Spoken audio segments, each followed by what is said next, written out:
Admiral Rama needs funds to keep her cause afloat. How about we arrange some donations from the DMC?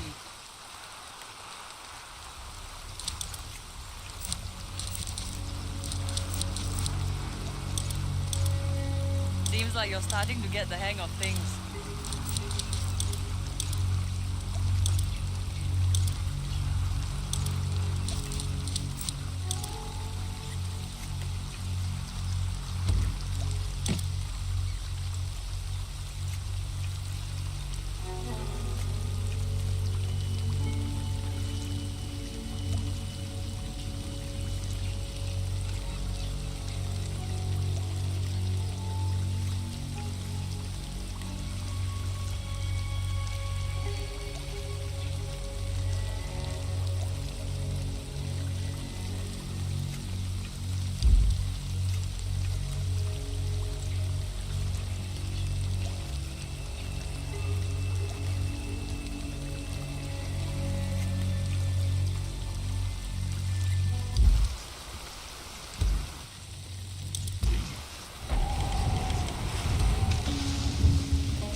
kind of durian is best.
What is it? What a warship! There is a bidder in our sights!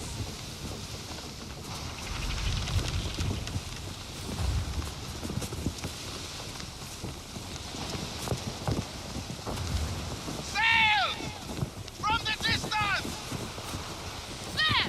Both sides!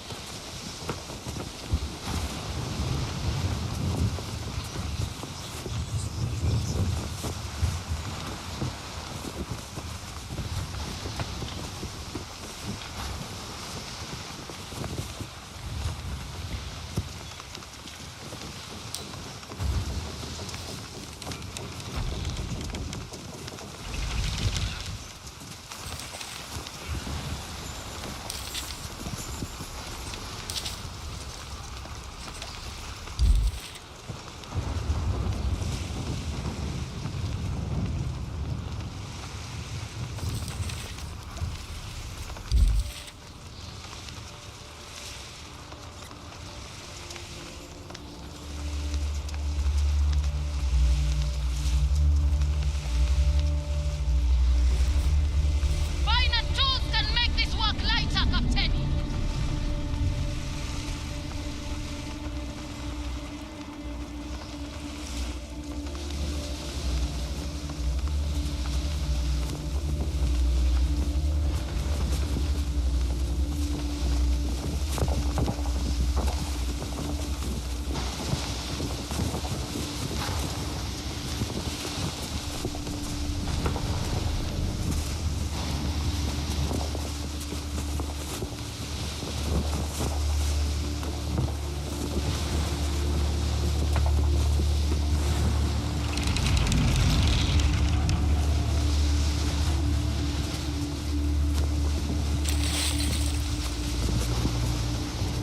Our blood sweats here!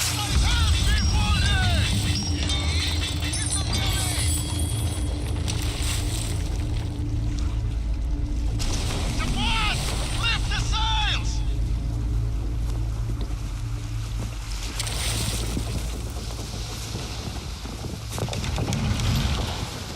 Better tools will give better yield!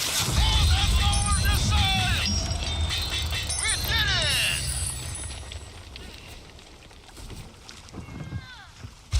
Raise the sails!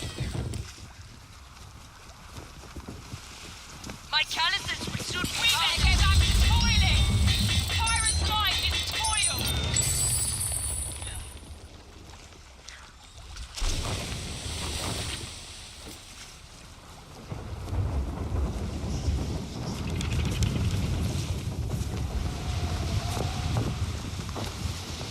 Captain, give us better... Oh, the shit! Right ahead! Bring it! Bring it!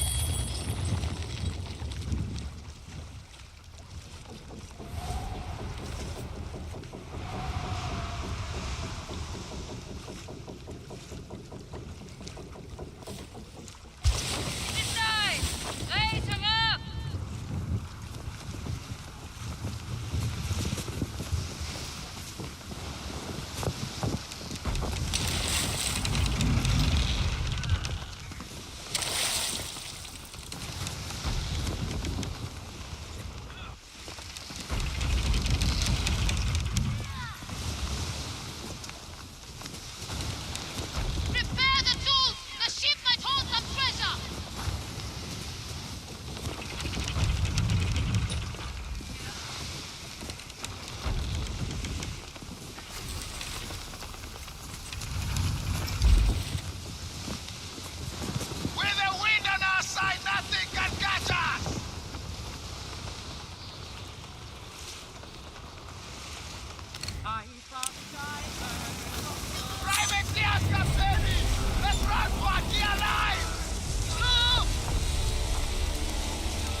and high places come in handy, but don't lose sight of your dreams.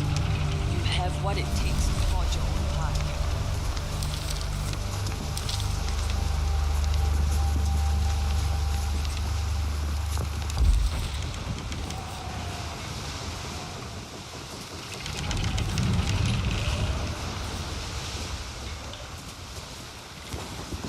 Captaini! Settlements ahead! Our port side! If only we had better tools! Gas! Get to work!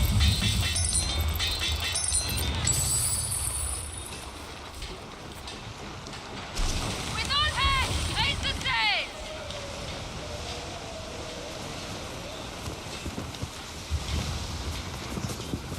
We can harvest this. Forward! Keep it that way!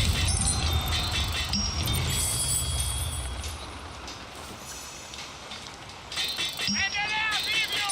Hey!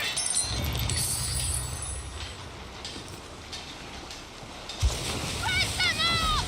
Square the top!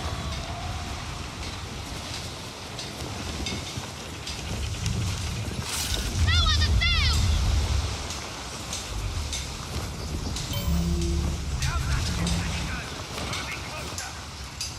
Raise fire!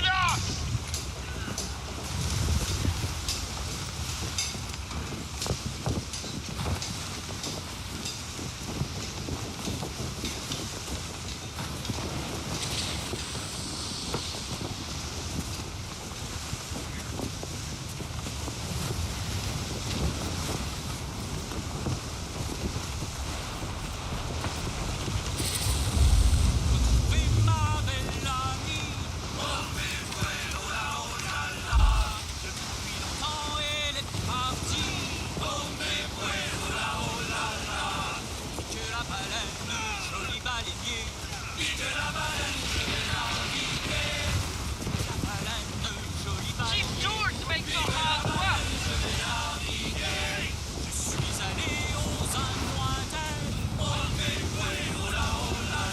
Order! Outpost! Look at the bow! Hey! No, helmet!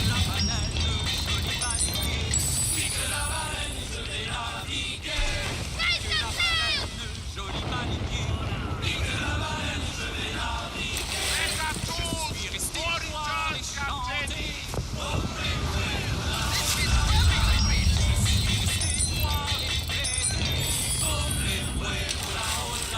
only we had better tools, we could do better! All right, Lord! Sail! Capitaine! On a starboard! Right ahead! Paro con casi fuera!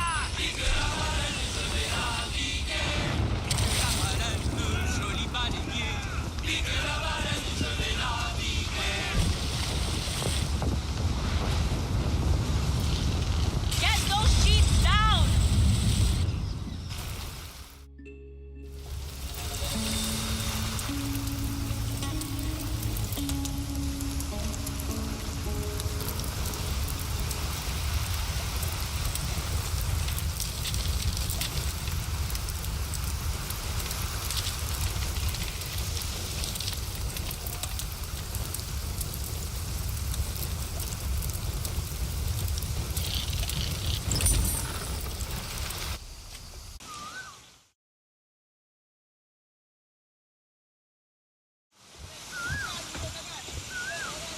Drawn to the sunken gold mine, were you?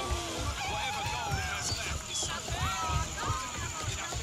No grain, no pay. I did the best I could. Hi, pirate! Interesting. Maybe you will meet success after all.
getting any younger standing here. You should go.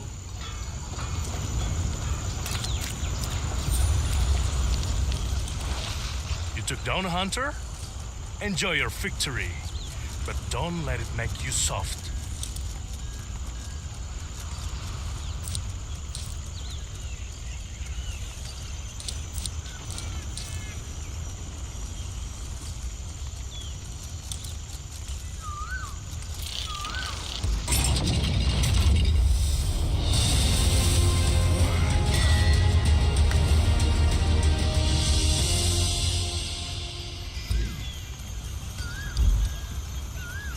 I'll keep the forge burning. You want the ship repairs done by tomorrow. Captain does have some interesting things.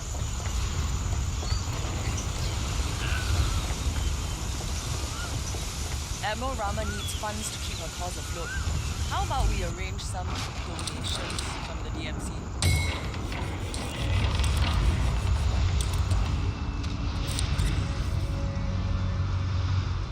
I know we can do better.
Move! That could mean treasure! Our broadside, Captain! Let us be clément. Show them mercy for now.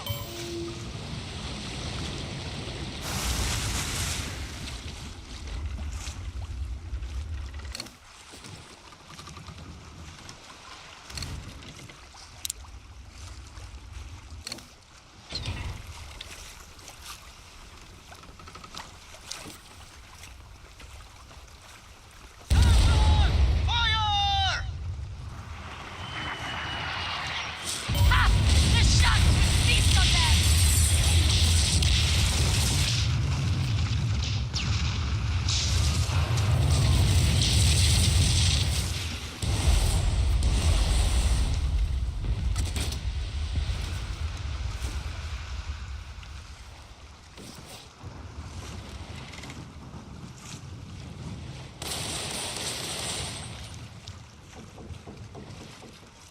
Quickly let her catch the wind!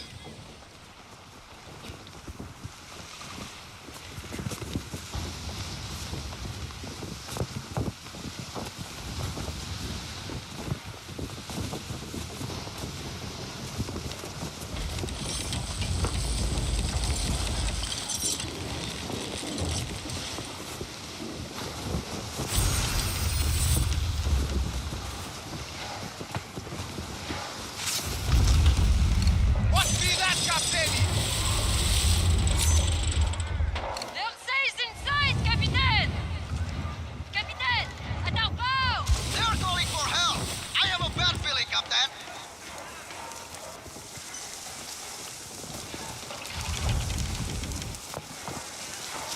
Quickly let her catch the wind!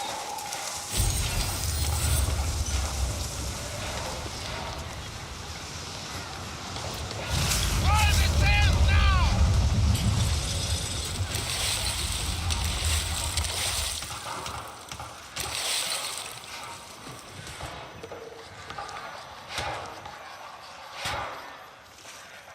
Rico dia pergi. Kemana dia pergi? Perahu kita besar Don't waste a moment! Raise them sail! membawa kami pulang. Dia akan kembali. Slowly now! Easy! Itu tidak akan lama. The Admiral's cause is noble, but yours, Captain, is necessary.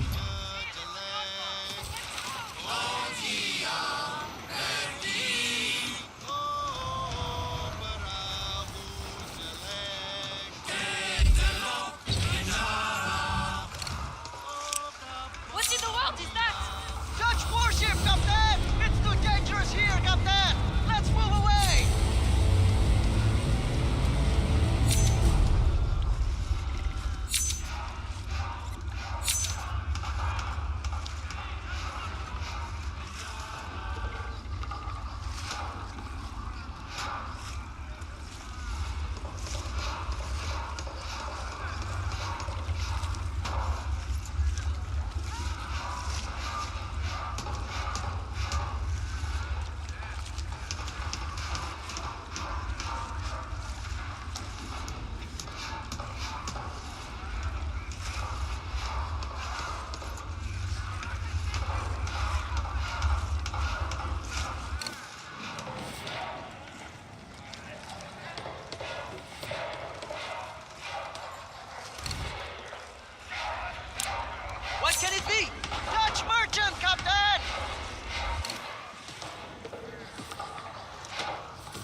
Flash one vessel! Smoke! That's over there! I've been damned. What is it? Smoke sighted!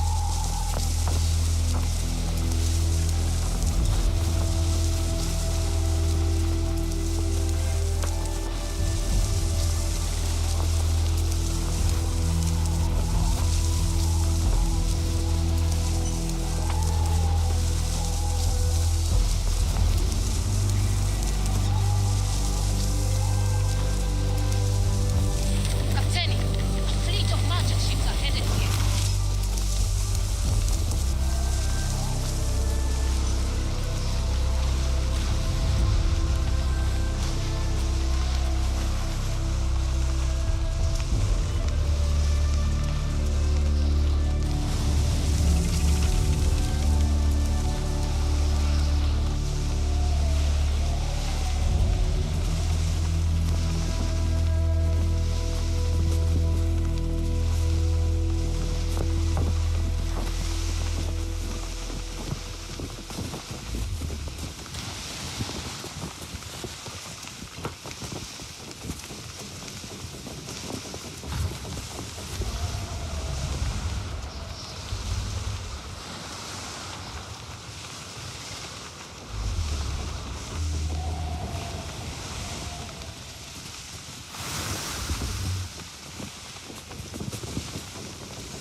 Looks like they're harmless.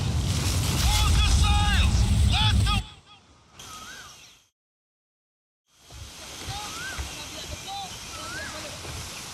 Fumbled your way to the billet. Careful, that's sacred land, a resting place for the Ongwana ruler.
Rama needs funds to keep her cause afloat. How about we arrange some donations from the DMC?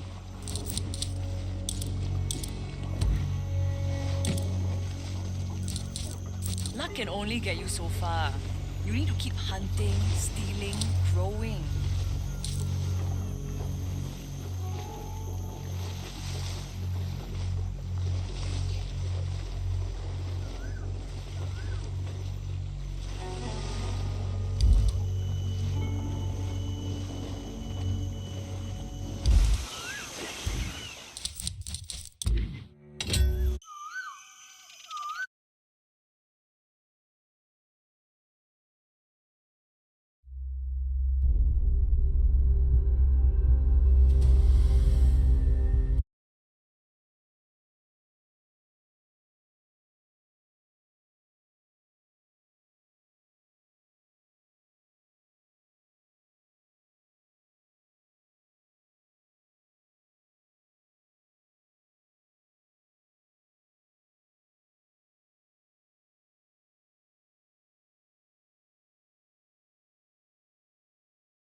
Good morning. I am so tired. I'm so jet lagged. I went to bed at 11 p.m. and I woke up at 5 a.m. and so I have a huge sleep debt. Blau says I'm sick, but I'm not. Don't even pray that on me. I'm just congested. Okay, it happens when I wake up. Please stop dancing in front of my food. Please stop dancing in front of my food. Sir, I'm gonna have to call security if you don't stop. This is Ellen's plate. This is my plate. I got orange, pineapple, shumai, pork dumpling. I think those are potatoes, kimchi, pickled seaweed or something. And then pasta and a lot of broccoli because I need fiber. And Steve got 2 croissants, a bunch of bacon, scrambled eggs, 1 potato, 1 tomato, bunch of If we just did a vacation where, and a sausage. where it was just this place eating, I would be fine with that. You know, just coming here is just constantly just eating. And that's not a problem for me. I could eat this for breakfast, I could eat this for lunch, I could eat this for dinner. I could eat this, I could have 3 lunches. Okay. Guys, this is my favorite part of the trip. So far, is the food. That's his favorite part of the trip. What, eating? This breakfast. I honestly, I back it. It's pretty damn good. I back it, man. Okay, so I learned that it's actually not a matcha pancake. It's a pistachio flavor. Oh, it's been that the whole time? Yeah, I think so. I got told this. It threw me was- off of it.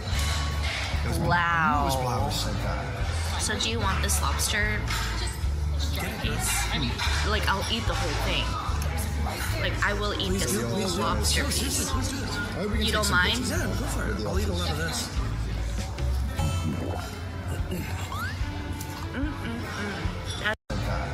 So do you want this lobster piece? I'll eat the whole thing. I will eat this whole lobster piece. I hope we can You take don't some mind? pictures Yeah, go for it. I'll eat a lot of this.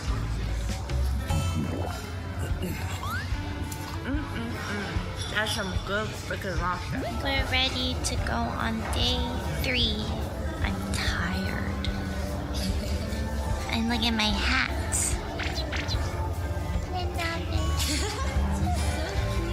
Just a cat. I will try to be vocal, but most likely not. It'll be a quiet vlog. Editor, put a lot of music because I'm tired. No, just make her louder.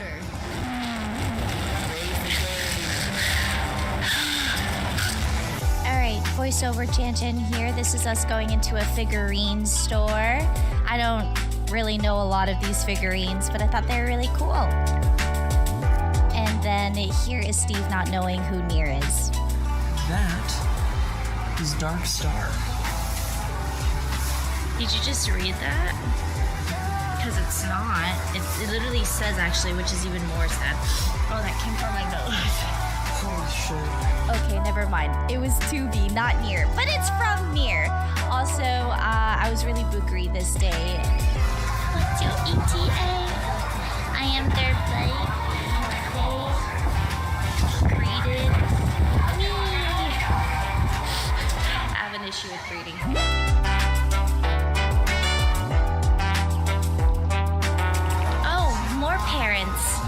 awesome. He and her greeted me. Oh, hey guys. What the heck did you All of these are my parents.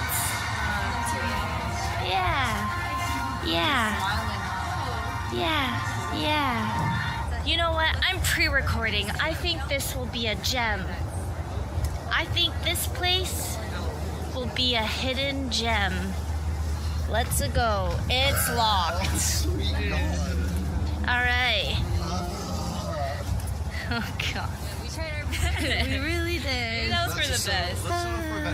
Okay, so here we are in Akibara. I can never say it properly. Amazing, by the way. Like, there's so much weeb stuff here, and the buildings are so tall. We went into this cute little claw machine place. I really want this. I would be happy with any of these. If I got any of these, I would be so happy. I love these. Kind of makes me sad how much I love those. Oh my God, is that a coin curse?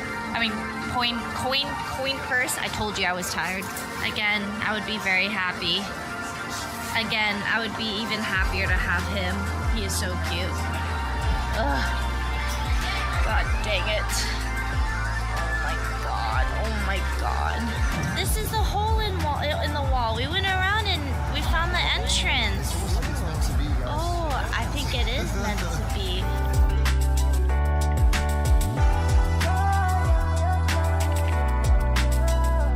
Never mind, we have given up on that cafe.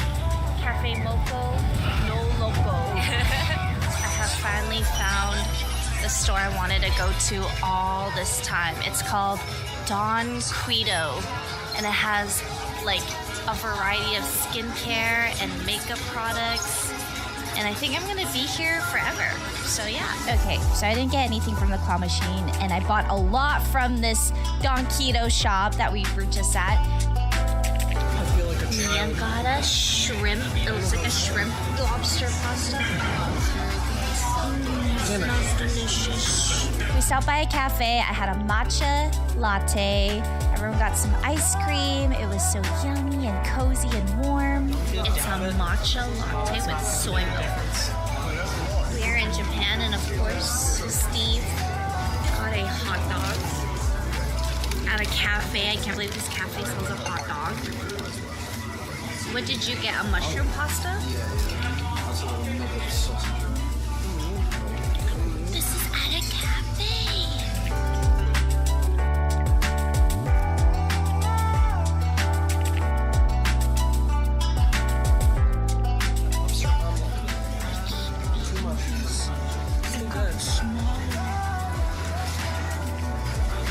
Please, I swear.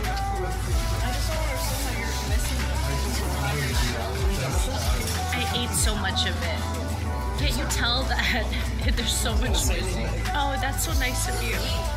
You'll give me the first bite. Can you give me first bite of a cannelli? Cannel. Oh, this is a What is it? Well, that's a big piece. It's so chewy. That's like banana bread.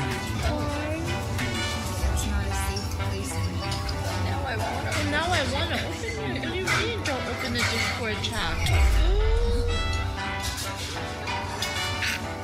You can't show that on YouTube, right? Yeah, but editor's gonna blur it, right? Actually, I'll just send him this picture.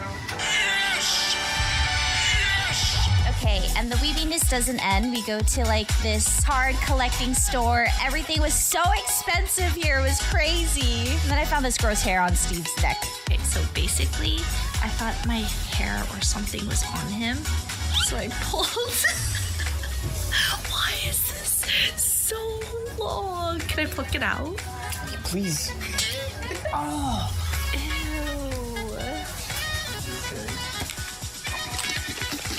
Ellen got Leslie a sweater because she was cold. Oh, it's worse. This is new sweat.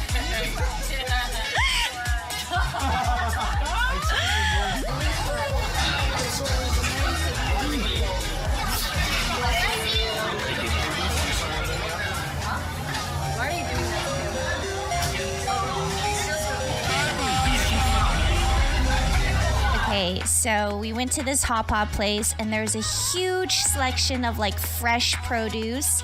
So I'm showing off all the cabbage and lettuce and bean sprouts and oh my god, I'm getting hungry just watching this. Look at my haul. It was all like a buffet style. Like I could go back and get more. And that is the soup we got. Shabu shabu. Bro, turn around. What? How do I get this to... Oh.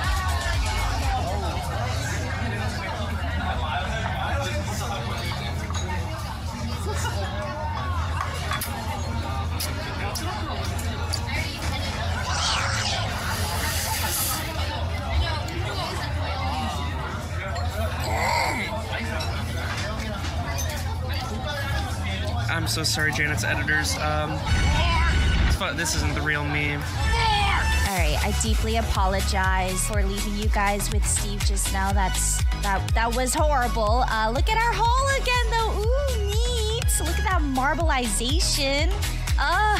Everything is so good. It was so good. No idea what this is, but closest thing to bok choy. That looks like spinach. Okay. This is a spinach leaf for sure, right? Surely. Well, we'll do a taste test. Give me. Hey, you. It's tough to say whether that's spinach or not. Shabu shabu. It's pronounced shabu shabu? Get it right? What a snob. It's offensive. Can I switch seats with anyone, actually? This guy's being a snob. Oh my gosh, guys. I put all the produce in. Now I'm putting the meat in to cook it. I like mine a little bit like medium rare. That looks pretty well done. My apologies. That's me fucking up my meat in there. I was trying to, I don't know, I'm really bad at this. But I was trying to like spin it on my chopsticks. Anyways, oh my god. Let's just focus on the delicious food, alright? I'm like salivating watching this. All done and ready. Delicious. I hope you guys are enjoying these voiceovers. Special shout out to Ella. So we are here at karaoke. It's going to be great. We're really excited to sing songs at karaoke. Why is everyone Dude, why are you with your little Give me a good speech so I can close out the vlog. Good speech.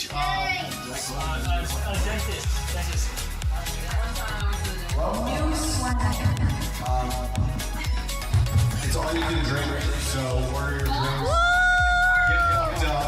All you guys to stay with Ellen's compliments, but hopefully in E like us. That's messed up. Thank you.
Jin-young, who has now revealed to be TJ Yesung, a popular broadcaster in Korea, took away an innocent life of a man in his 50s, also a single father, from drunk driving. Earlier this month, this photo went viral of a woman who's holding onto her puppy and sitting down on the side of the street. She was caught with a DUI at 4:30 in the morning after speeding and hitting this motorcycle, which ended up killing the man. Even after hitting the man, she drove another 100 meters, and when the police was interrogating her, she said she didn't even know that she hit the man. What shocked people even more is the apology letter that she wrote from prison, where she said, "I understand the sorrow and emptiness of losing my father when I was a child, but turns out her father's still alive."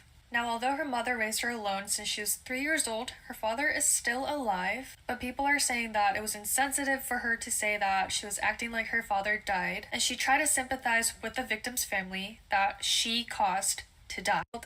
Jin-young, who has now revealed to be TJ Yesung, a popular broadcaster in Korea, took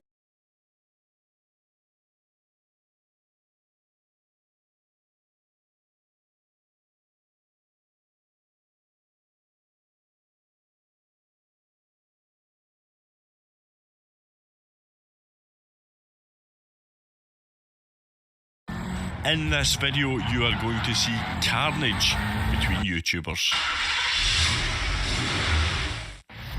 Hi there, Dead Idea Boy here, back with another video, and in this one we're going to see a Group 4 battle of 3 laps round Spa, and in front of us, you can see there, we've got Sparks Theory and here he is.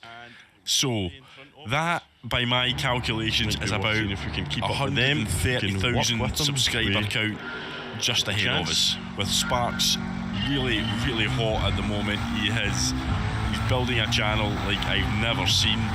Well, maybe only other channel I've seen built like this is Rory, and he's fast approaching 10,000 subscribers. So Sparks Theory, he's got an absolutely amazing channel. Check him out if you get the chance.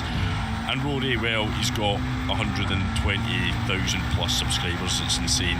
So you can see in the top right, we've got a few subscribers, so if you fancy helping us get towards the 10,000 subscriber mark, then you know what to do. Hit the like button, subscribe. It's free, it's painless, and you might just enjoy the channel. You never know. So if you could help us, it would be very much appreciated. But enough of that YouTube nonsense. We've got a race to get on with here, and as you can see, we're right on the tail.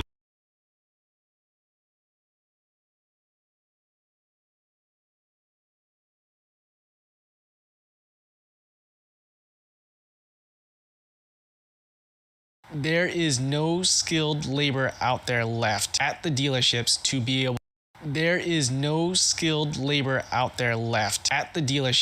be able to fix your modern complex vehicle, and there is no one coming in to take their place.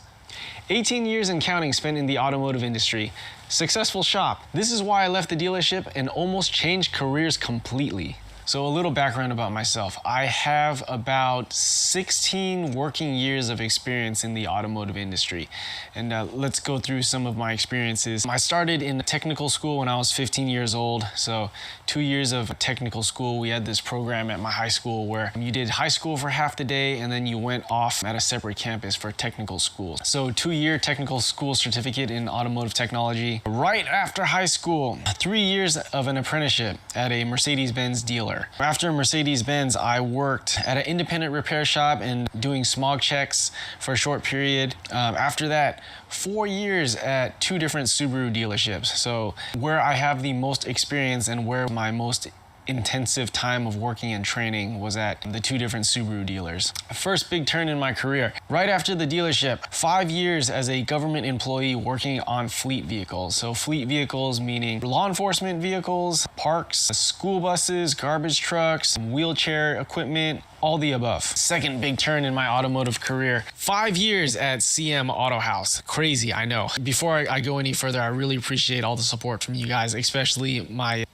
paying local customers, because literally you guys have paid to support me. So sincerely appreciate it from all you guys, but especially my local customers. Literally without you guys, I could not afford to do what I'm doing right now, which is to live my dream and also our community at the same time. I've been doing this a very long time now, almost 2 decades. So again, from my working automotive career, you heard there are 2 big turns I took. I'm leaving the dealership and going to work for the government, and then finally I'm leaving the government position and starting my own shop. 2 big turns in my career where I basically said to myself, I'm done. This industry sucks, the pay sucks, the working conditions suck. I'm done, I'm over it. So part of the story we're missing between leaving the dealership and going to work for the government, both times pretty much I was like, I'm done working on cars. I'm sick of this. I need an out. I want to change careers. And so I'd say during my last 6 months of working at the dealership, probably 6 months or more, I went back to school. I had an AS already. I already got the units I needed to transfer to a 4-year university. And so during my last 6 months working at the dealership, I went back to university. I worked in the daytime and then took night classes in order to pursue my bachelor's in behavioral science. Again, I'm sick of cars. I'm done with this. I want to do something else. At the time, while I was going to school, there was a lot of people around me who advocated for a public servant job. So working for a government entity as a long-term, more stable way in your automotive career, right? You have a benefits package, you have a good retirement, pension, all the above if you become a government employee. So, you know, with all these merits, I was like, okay, I guess this is the way I should go. So a year of tests and interviews, I ended up getting in as a government employee working, you know, as an automotive technician working on the government fleet. I believe it was the last 2 years working for the government that I had never been so miserable in my life. I specifically remember that period in my life. I don't think I have smoked as many cigarettes as I have during that 2-year period. It was so bad. I was so miserable. And once again, I was at that point where like, this is the same nonsense as the dealership. I'm done with this. I'm done with cars. I don't want to do this anymore. The last 2 years, I went this time opposite.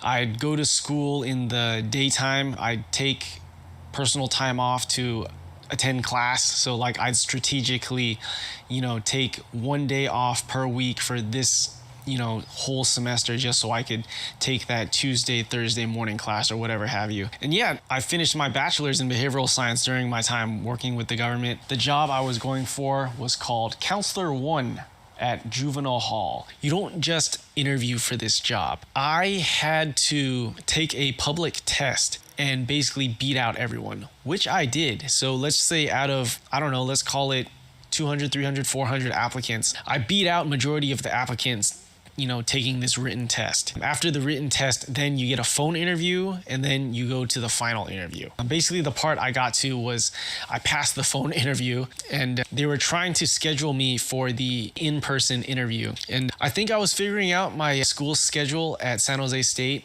for the next semester. So I basically said like, I need to think about the in-person interview, right? Because if I got to take this job working the days, that means like I can't finish, you know, completely finish out my bachelor's. What ended up happening, they really wanted me, so I kept on getting calls back like, please, there's still a spot open. Can you do this? Can you do the in-person interview for Group Counselor 1 for Juvenile Hall? Here's the second twist. And then I got the offer from Grant from Battle Garage to open up my first legit industrial space and run the auto house legit. And so you guys kind of know the story from there. Here I am. So yeah, this close to leaving the automotive field completely. This close. And again, working for the government, there was a lot of the same problems I saw that were the same as when I worked at the dealership. So what are the issues? What's wrong with the dealership and why would it be so bad that would make me want to completely leave the automotive industry? Service advisor pay discrepancy. There is a huge gap with how much a service advisor gets paid versus how a technician gets paid. I know it's 2 different jobs and it may not be as fair to compare, but the amount of education and experience and training that a automotive technician has to complete and do for himself daily, and we'll get into that after this, such an educated and experienced person in my day was making a fraction of the wage of what a service advisor makes. And in my experience, a service advisor is just a glorified salesperson, same as used car salesman, unfortunately. This always didn't used to be the case. Way back in the day, you had to be a journeyman or shop foreman level technician to gain the role to be a service advisor. Basically, you had to gain the knowledge and experience to, let's just say, know what you're selling. Fast forward to modern times, I'd say especially in the 2000s, it's a 180. To be a service advisor, you just need to know how to sell a product and or service. You do not need to know anything about cars. A case in point, at the last dealer I worked at, there was one guy who used to be a Comcast salesman, had no idea about cars, but to his credit, he was a very good salesman. Service advisors don't need training. You are a salesman. One thing I can compare this to, I heard a dealer car salesman say to another one time that the more you know about cars, the worse car salesman you are going to be. Take from that what you may. Remember that service advisor from Comcast? Probably the most unprofessional person I have worked with in the automotive field. Uneducated, probably just had a high school education, but excellent salesman. Again, technician and service advisor, we're comparing apples to oranges, but just from my perspective, all the active training, experience, certifications, professionalism that I had to put in, or that was demanded of me to put in, my wages did not match. Someone who didn't have to educate themselves, could come in dressed sloppy, would come into the shop, play practical jokes like it was no big deal. Considering this is a hazardous environment, right? Dangerous things happen, people can get hurt, and yet you're out there playing practical jokes. But he could sell product and service very well, which made him untouchable. I personally don't agree with that. Respect your trade, be a professional. Technician training. I had to take a sigh for that one. Peers in my field, we used to be called mechanics. Why is that an outdated term? One way to put it, there is very little mechanical that we are repairing on cars now. And here's what I mean. We have cars that can park themselves, that can drive themselves, that can stop themselves. Everything on the car is automatic. If something on that car is not acting like it should, or it doesn't work anymore at all, who is the one who fixes it? Not the engineer who designed it. It's me, the technician or mechanic that you call a uneducated, dirty grease monkey. I'm the one who's fixing all the holistic multitude of complex systems in your modern automobile. And so unfortunately, tomorrow's gonna be the start of 2024, and here we are in 2024. There is still this extreme stigma that we are just, quite frankly, dirty and uneducated and shouldn't be paid that much. Here is just some of my training. ASE Master Certification. So I have been ASE Master Certified for probably more than 10 years now. Still active to this day. What is an ASE certification? Again, really simple. It is a certification that says you understand the basic principles of these automotive systems, right? So there's an ASE test, for example, for steering and suspension, brakes, electrical, air conditioning, engine repair. To be ASE Master Certified, you need to pass 8 tests. Each of these tests gets you certified, and they need to be renewed every 5 years. What does that mean? Is that I am studying and taking tests all the time. We're gonna get some comments below about how ASE tests don't mean anything. I agree. They are not the best measurement of how proficient a technician is, but unfortunately in our field, it is the only measurement. California smog license. It is a lot easier to get your smog license now. They separated out the license types so that it used to be the strongest smog license you could get was called the enhanced area license, and that means you could work at a test and repair station. What do you need to do to get your California smog license? Or at least back in my day, the big bad enhanced area license. Get 3 ASE certifications, and arguably the most difficult ones. Engine performance, electrical, and then the hardest ASE period. L1, Advanced Engine Performance Specialist. I personally had to take that test 3 times in order to pass L1 and be L1 certified. So 3 ASEs, and we're not done yet. California Clean Air Car Course. So California Clean Air Car Course, I believe it was 2 nights a week for a semester. So 6 months, 2 nights a week, 8 hours of class, you had to take this course called the California Clean Air Car Course. We're not done yet. 3 ASCs, Clean Air Car Course, and then finally you can take the test to get your California smog license. Keep in mind, at the time of taking that test, I believe it had a 70% failure rate, and we're not done yet. Once you pass the California smog license test that has a 70% failure rate, we're not done. You must renew your license every 2 years. What does that include? So 16-hour update course. So every 2 years, there's an update course. I would do the Saturday, Sunday course. So 8 hours on Saturday, 8 hours on Sunday. So every 2 years, I'd probably have to take time off because I used to work a Saturday schedule and spend 16 hours to renew my smog license. So you guys keeping score?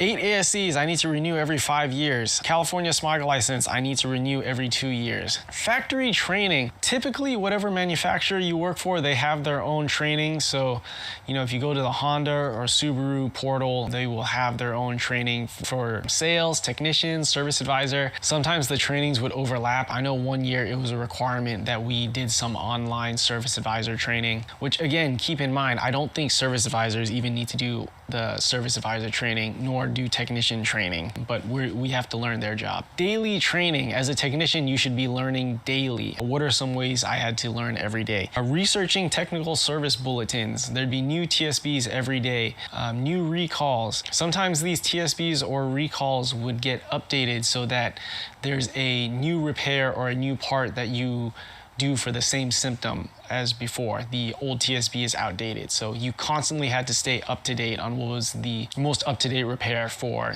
you know, this recall or TSB or specific issue with this vehicle. Working for Subaru, there was also the tech tip newsletters. I believe it was a monthly newsletter that would have tips and basically like updated like service bulletins for technicians, but still important because, you know, if you did not read your tech tips newsletter, you might run into something and, you know, be like, I've never run into this before. What am I supposed to do with this? Or what is this extra part in the valve body? Does this go in the car or not? You know, there may be that tech tip newsletter might have like, oh, the part it gets shipped with is superseded. Do not use this part for this repair anymore. So yeah, important you read through all the tech tips newsletters daily. This was all my active training. This doesn't include the 2-year AS degree in automotive technology that I probably spent 3 years getting because, you know, I've always had to work and go to school at the same time. And this also doesn't include the previous 2 years of a trade school when I was in high school. All of this that I just mentioned is the active training that a technician has to do throughout the entire career. Your training and education never stops as an automotive technician. Tools. Every automotive technician is actively buying tools. We're using tools for 8 hours a day. Stuff will break. New cars come out. There are updated tools that make our jobs easier or faster. New technologies and new parts come out that require new tools. The dealership does not provide any of this to us. This all comes out of my pocket or out of the technician's own pocket. There's no reimbursement for buying tools that you need. There is no reimbursement for buying tools that the dealership needs. Sometimes as a dealer tech, you're expected to buy tools that the entire dealership needs. Here's one example. I used to keep my jumper pack on a bicycle chain lock. The entire dealership would need jumper packs all the time. You could never find them, so I bought one myself, which means everyone wanted to borrow it. So keep in mind, this jumper pack that I spent $300 of my own money on has now become a resource for the entire dealership. If that jumper pack breaks, no one's reimbursing me for it. I'm buying another $300 jumper box out of my own pocket. Dealers often don't have the right special tools. Every single dealer I've worked at, we don't have the right special tools that are vehicle or manufacturer specific that you need most all the time. And sometimes, unfortunately, the special tools, whether by accident or maliciously,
Admiral Rama needs funds to keep her cause afloat.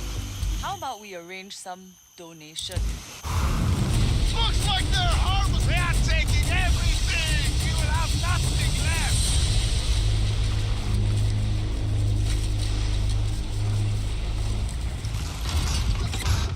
I love a good plunder.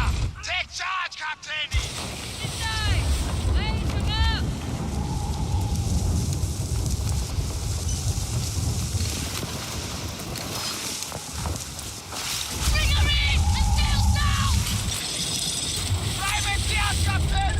Let's run for dear life! Brigade! Over there!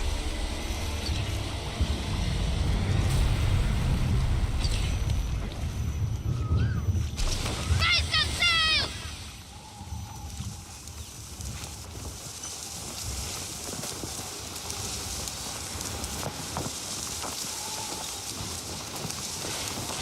Mount the sail!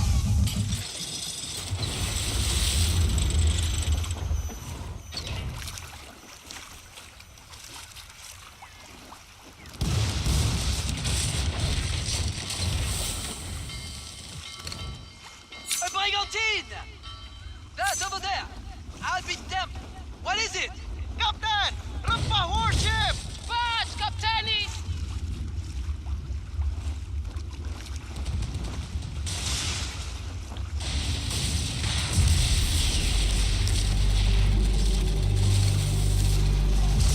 Set the sails free!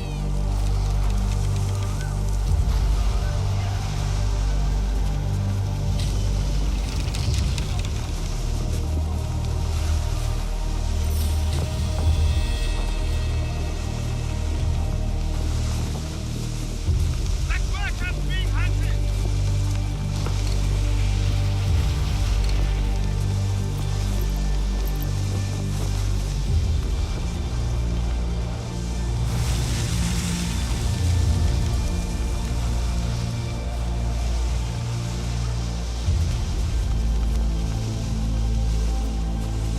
Captain, we have the wheel.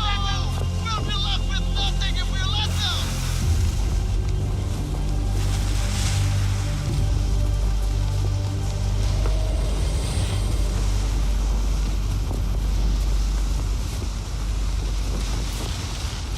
Roll the deep! Rain on it!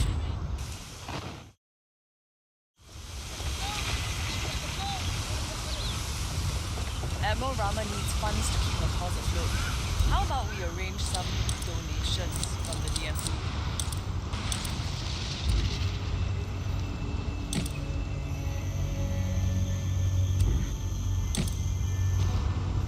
Seems like you're starting to get the hang of things.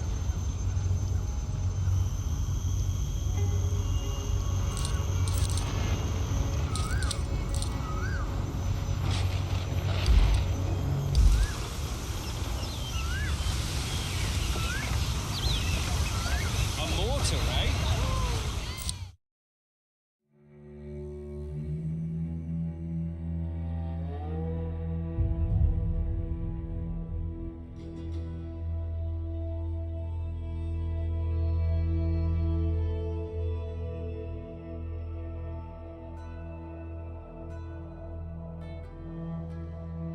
Them mean devils can hit multiple targets. Lady Luck will unrelentingly. I am in the wrong.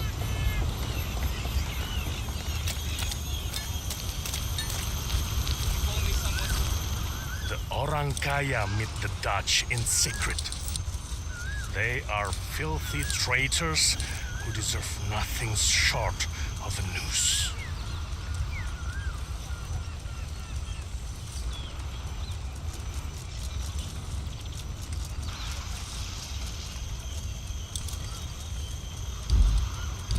You wear my family's legacy still well.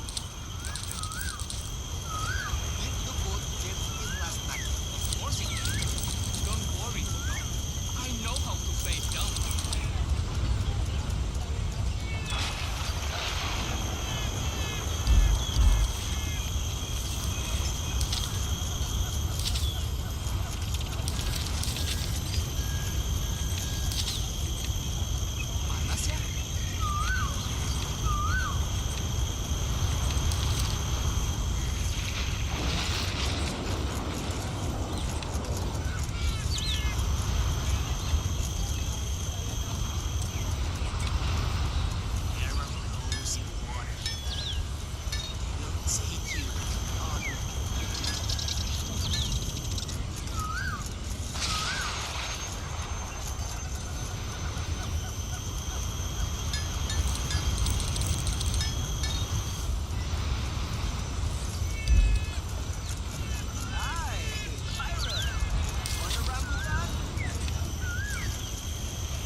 Did you see how much the fatigue? On the voyage to New York, and free sheets to the wind.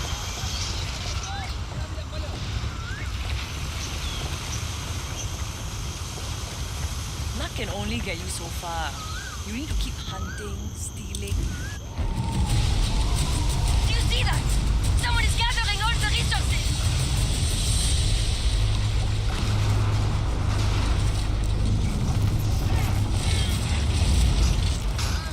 Plunder? Well, it's what we do, Captain. Quickly! Let us catch the wind!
Aiyo, Captain. I take my eye off you for 5 minutes.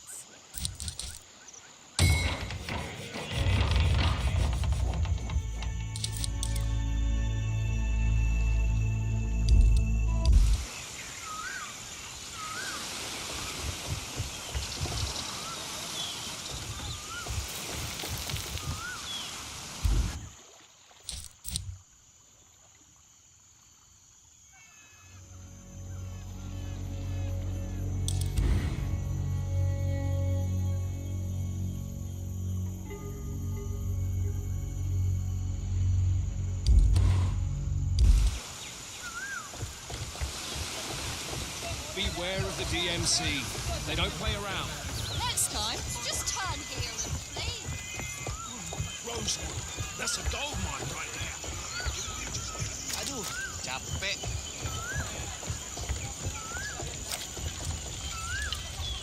You talk to Rama? I don't like going up there. Last time I went, an unbound spat on me. Wood deserves respect. Best way to do that is treat it with the highest quality oil.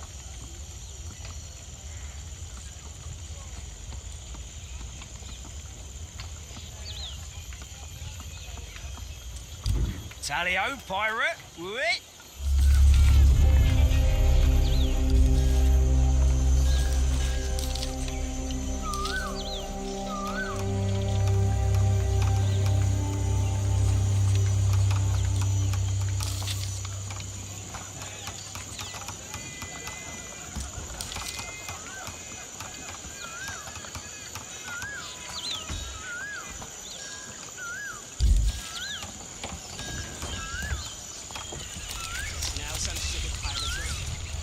It is good to see you live.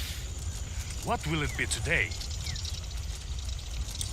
Rip the fangs from those Dutch vipers, and I will reward you well.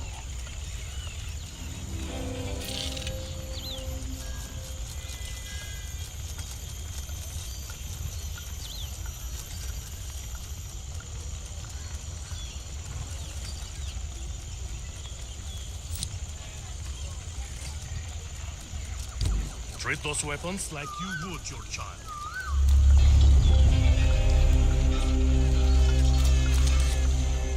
I don't really care, but maybe you'll find something of use. Salvaging shipwrecks is a lucrative business, as long as one does not mind the sight of corpses.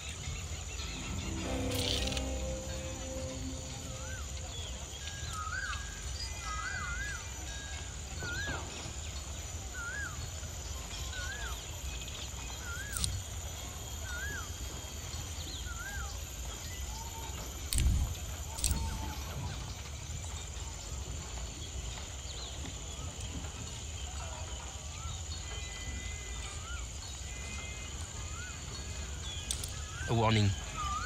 An animal will mutilate you until there is nothing left but your bones.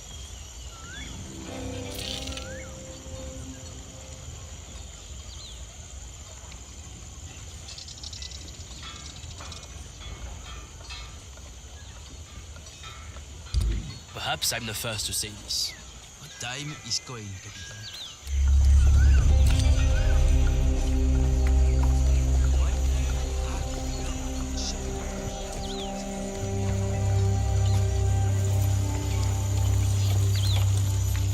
Wait a tick. Didn't I just see you? Or was that a dream?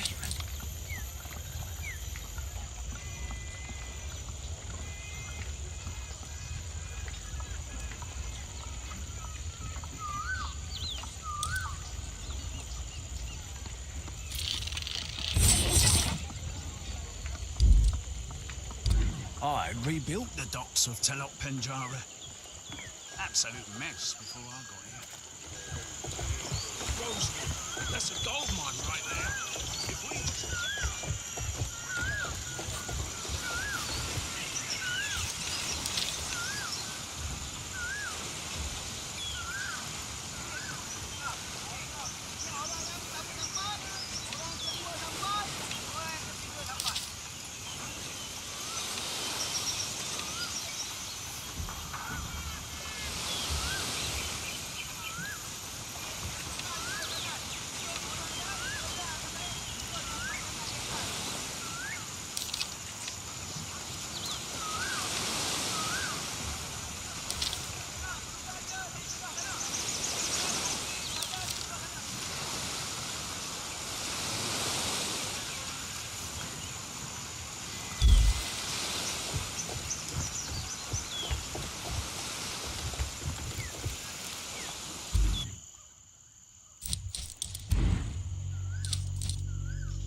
take us!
The gang is salivating for them fruits, Captain!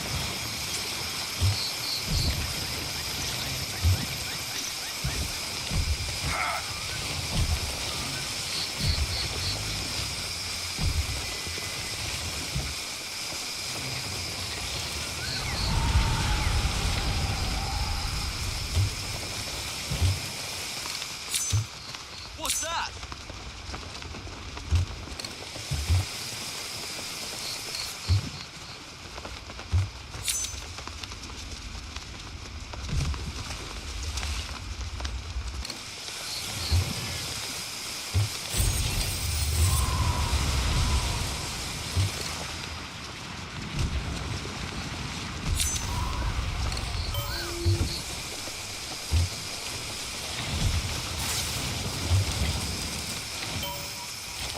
Prepare to engage the enemy! Crocodiles! Look out! A fucking menace, these, huh?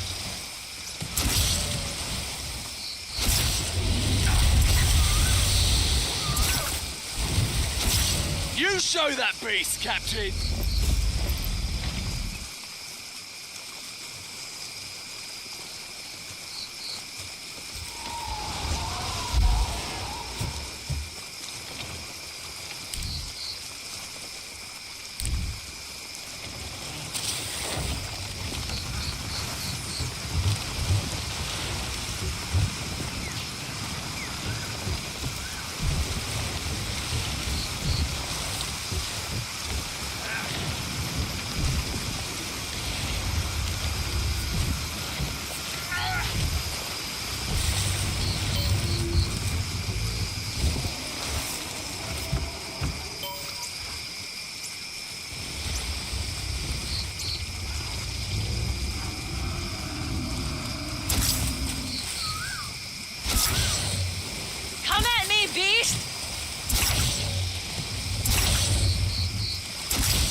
Captain, let's get these things out of the way!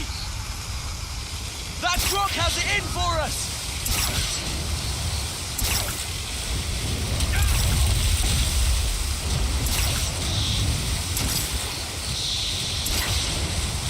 Watch out for those teeth!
Captain!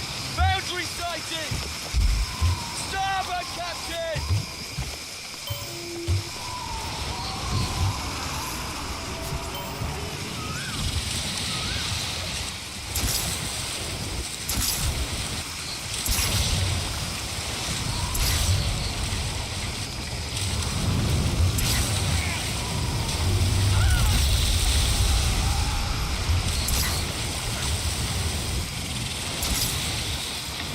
Come at me, beast! Excellent!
Prepare the hull! She will not hold any longer!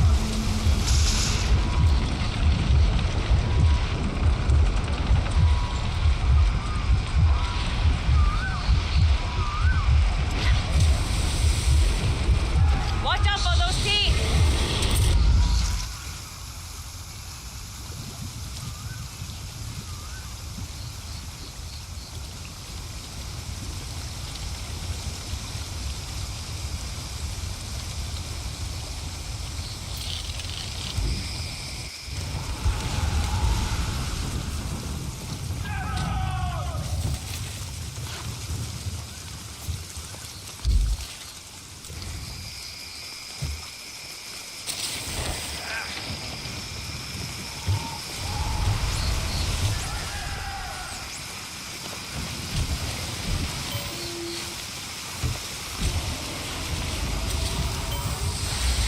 Battle station!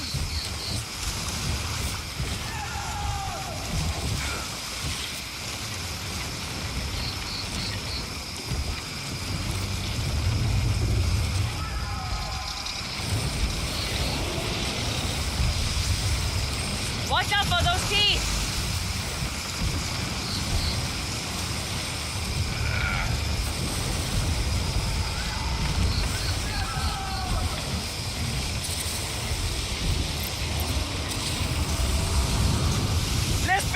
this quickly, Captain! Find the cross!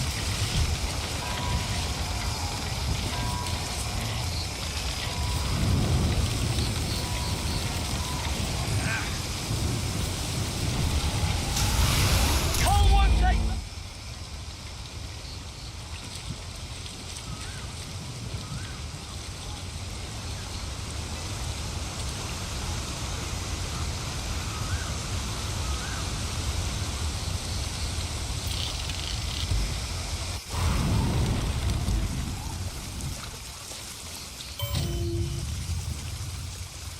Oi, Captain! Crew spotted some fibre there! All hands on deck! To your battle stations!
Looks to be a lumberyard there!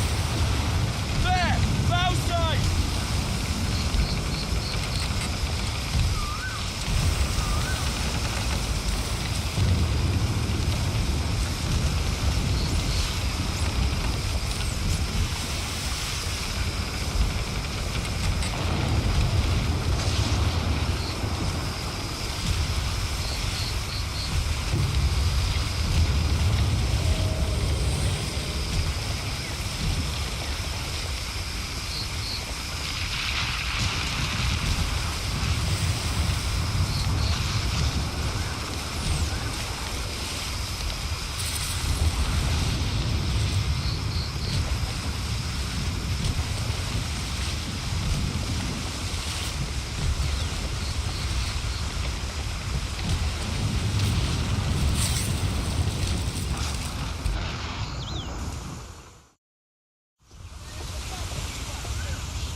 Drop got your tongue?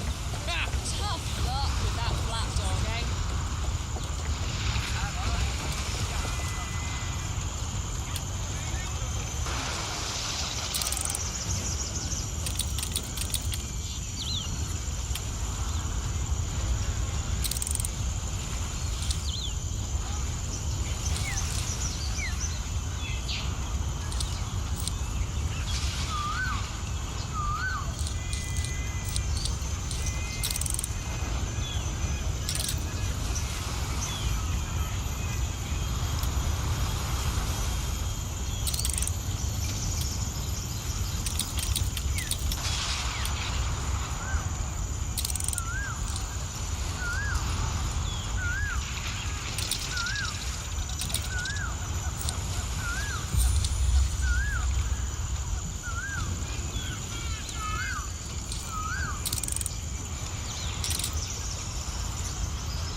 Captain, there's a contact. There's a conveyor of fine. You know I'm the one who can grease pumps around here, right? In case you make too many enemies. You won't get the job done if you don't carry ammunition. Ayo, it's cheap.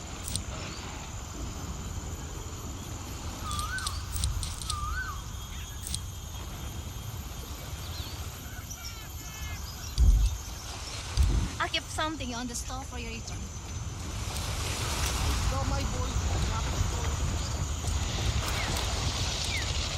Rama sent you out on a mission?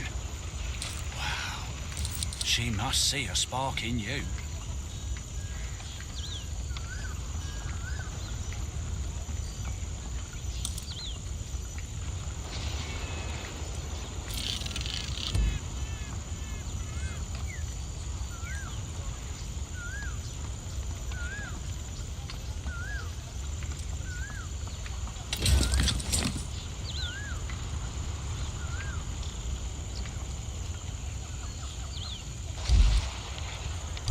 You know, you remind me of a tree.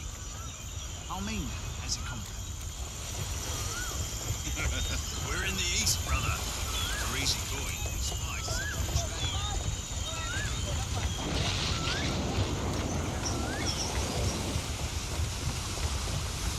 Careful not to bite off more than you can chew this time, Captain.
We'll sniff those goods out!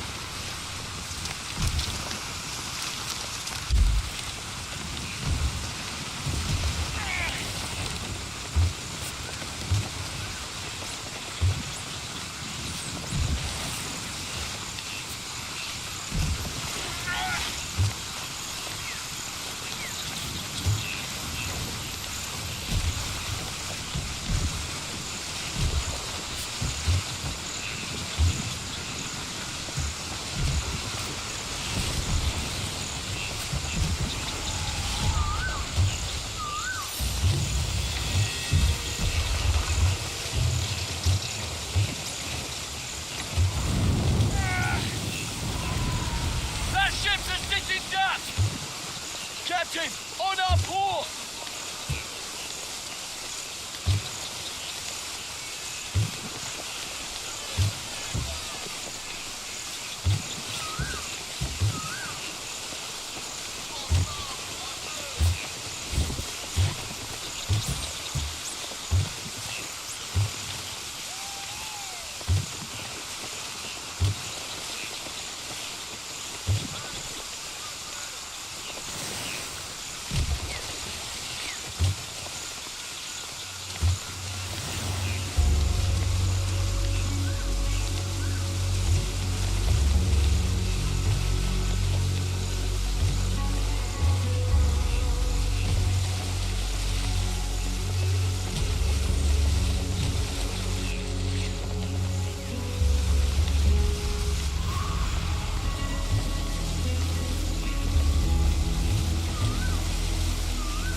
Fresh fruit ripe for the picking!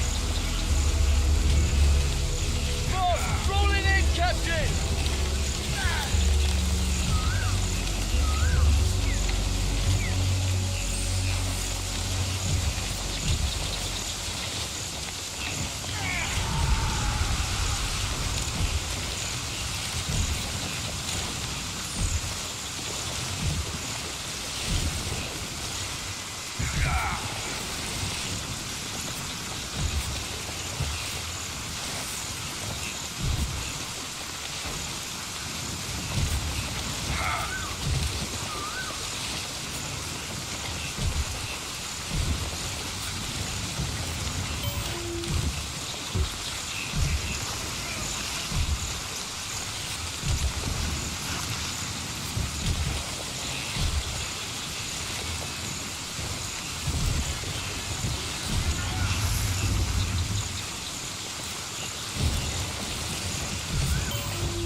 the menu tonight?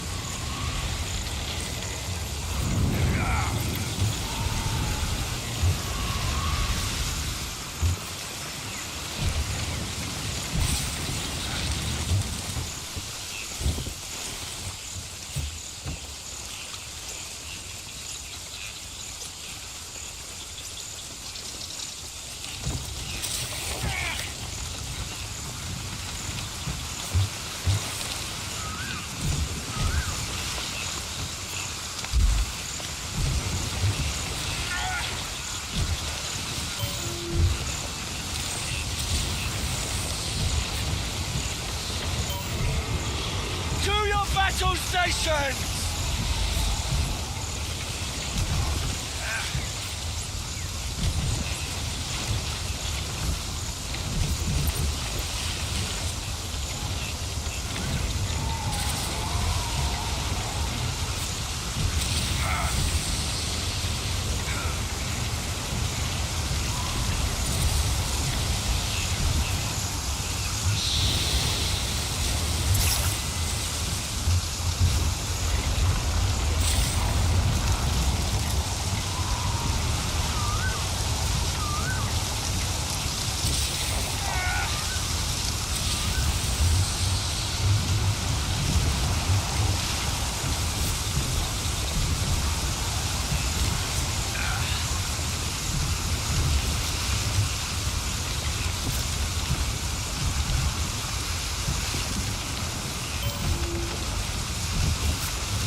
Put down the blasted creature already!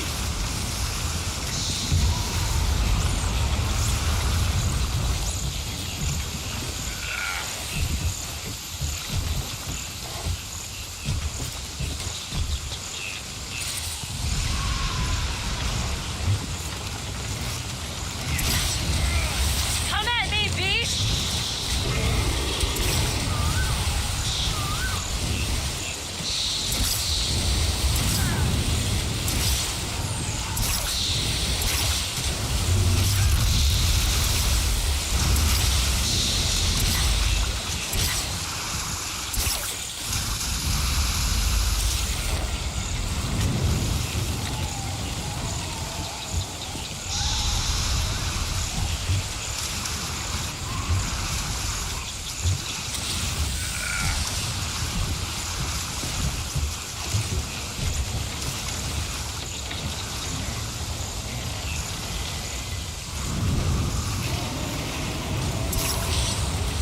Watch out for those teeth!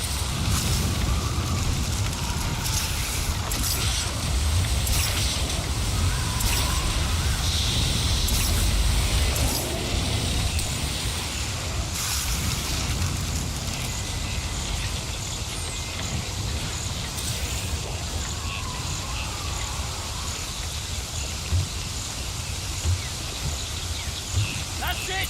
A good start!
TJ!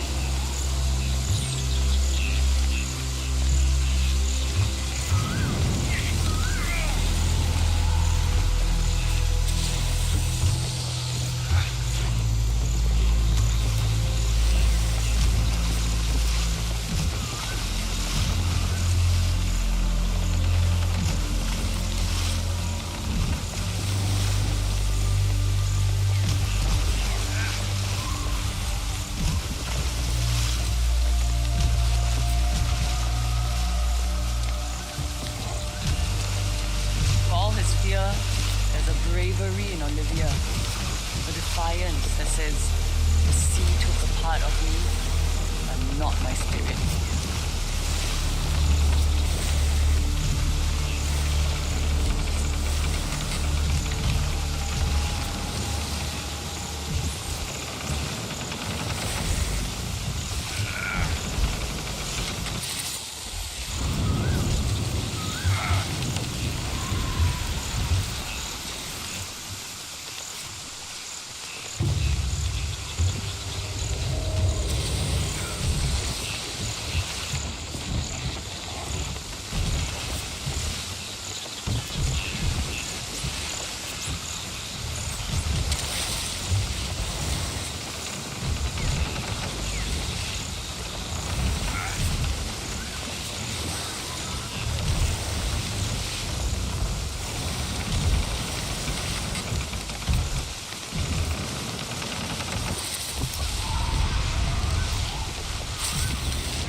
You rise from strength to strength.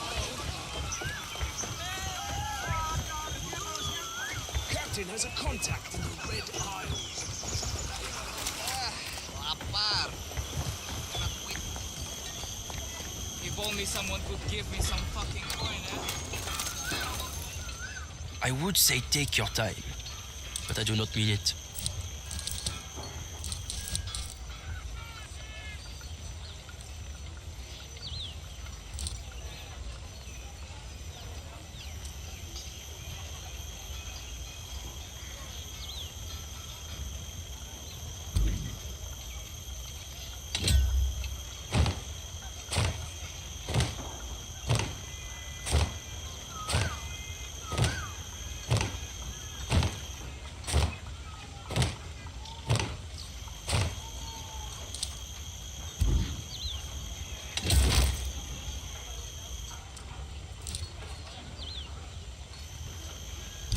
Time is wasting.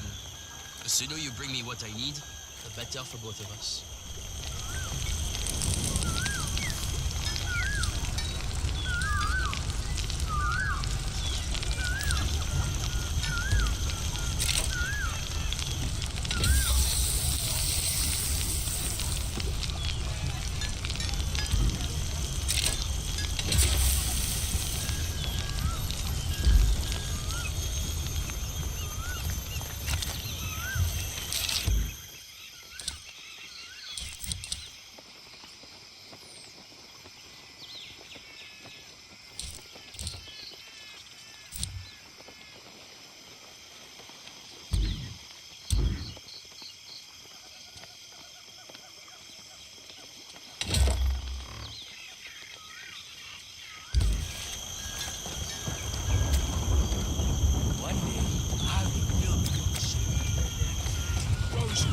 That's a gold one right there.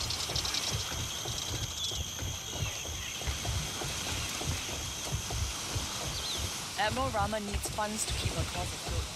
How about we arrange some donations from the DMC?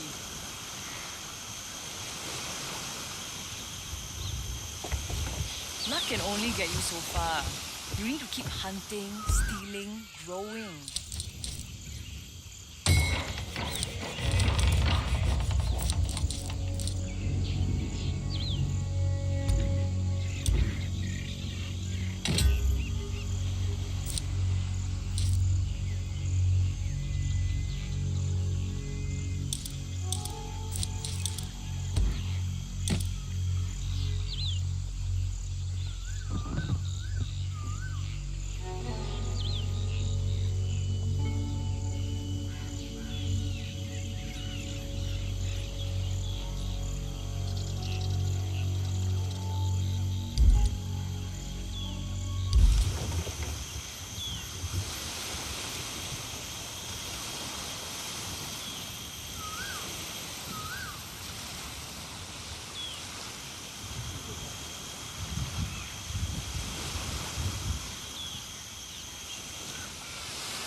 to our own, eh?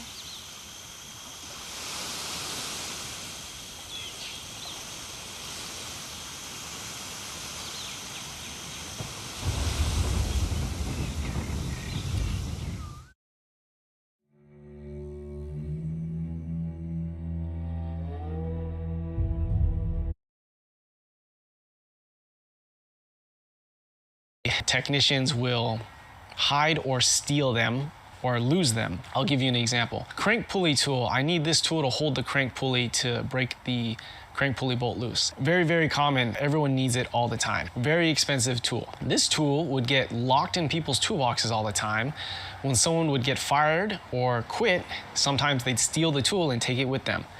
I still need to do my job. What does that mean? I am not going to waste my time going around the dealership, seeing who has the tools, where the tool might be. What ends up happening as a tech is that you buy that special tool for yourself. Keep in mind that special tool might be $1,000, $2,000, and you may only need it once in a while, but when you need it, you really need it. You cannot do the job without the special tool, even if that special tool is $2,000 and the dealership's supposed to provide it for everyone. Again, this is all overhead that a dealer technician has to deal with himself and pay out of pocket. And it is not a concern for the dealership. If you don't have the tool to do the job, that's your problem. I remember at the Benz dealership I worked at, they were replacing a soft top and there was this Mercedes-Benz special tool that was kind of like a zipper tool to basically put the soft top together. And I remember our service manager saying, I am not going to spend $300 on this tool that we may only use once in the history of this dealer. I can see where he's coming from, but keep in mind, now the technician working on that convertible top has to either, well, not either, he has to, on either his own time or his own dime, figure out a way to do this job that requires this special tool that you should not be doing without the special tool, because you might get hurt, something might get damaged, all the above. If you don't have the tool, it's your problem. Later on, we'll get into the issues of why that's also a problem if a tech is getting paid flat rate without a base pay. Technicians need to do almost every job in the service department. Let's go down the list. Scheduling. Typically, there's someone in the front office that schedules when a customer calls in and asks, like, when can I bring in my car, what time, what day. The technician actually needs to fill the scheduler's job sometimes. Let me just give you an example. Say we diagnose a car, it needs this repair, and we're waiting on parts, so the customer has to bring the car back. I need to be the schedule now, go to the service advisor or the scheduler and say, hey, can Mr. Lee bring the car back on this day at this time in the morning? And I want him to bring it early in the morning so that I can get the job done for him in time because he has this appointment to make. All of a sudden, I am doing the scheduler's job. Service advisor. Remember I was saying service advisors don't have to know anything about cars? So if they need to explain something about what's wrong with the car, can you describe the symptoms? When does this happen? Guess who has to come out to the front and talk to the customer now and do the service advisor's job? Technician, it's in my job title, automotive technician. Parts department, typically how a tech orders parts on whatever portal the dealership's using. I'll type in a description of the part, right? Like OCV.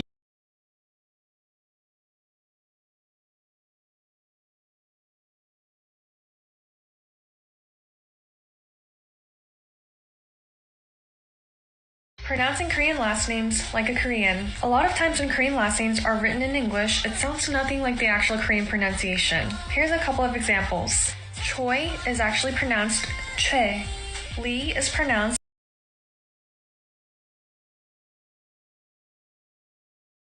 one of Korea's most famous YouTubers. Pronouncing Korean. Hello guys and gals, me Mutahar, and today we're going to have to combat some gaslighting, alright? Now ladies and gentlemen, is gaming dying based on this title? Well, if you look at the industry, not really, alright? A lot of people are playing video games, they make a lot of money, but if it's anything with the big AAA boys, you know, EA, Ubisoft, you know it, yeah, sometimes they like to spread some straight up lies into the world, and I'm here to dispel some of those lies and kind of talk about some of the big failures that have happened and sort of kicked up. Today's been kind of a wild day about it, so let's talk, ladies and gentlemen. Now, I'm going to throw out a term at you, quadruple A gaming. Have you ever heard about what a quadruple A is? You probably heard of a triple A game, but this is the first time I've heard of a quadruple A. And apparently Ubisoft has titled their new game, Skull and Bones, as a quadruple A experience. Now, ladies and gentlemen, when I saw the footage for this, I'm like, oh, sweet, it's the pirate game mechanic from Assassin's Creed 4. Oh, I guess they're making it a full game. That wasn't until I saw the actual gameplay for this, ladies and gentlemen. And thankfully, with open betas, you too can experience mediocrity downloaded directly to your SSD. Watch this shit.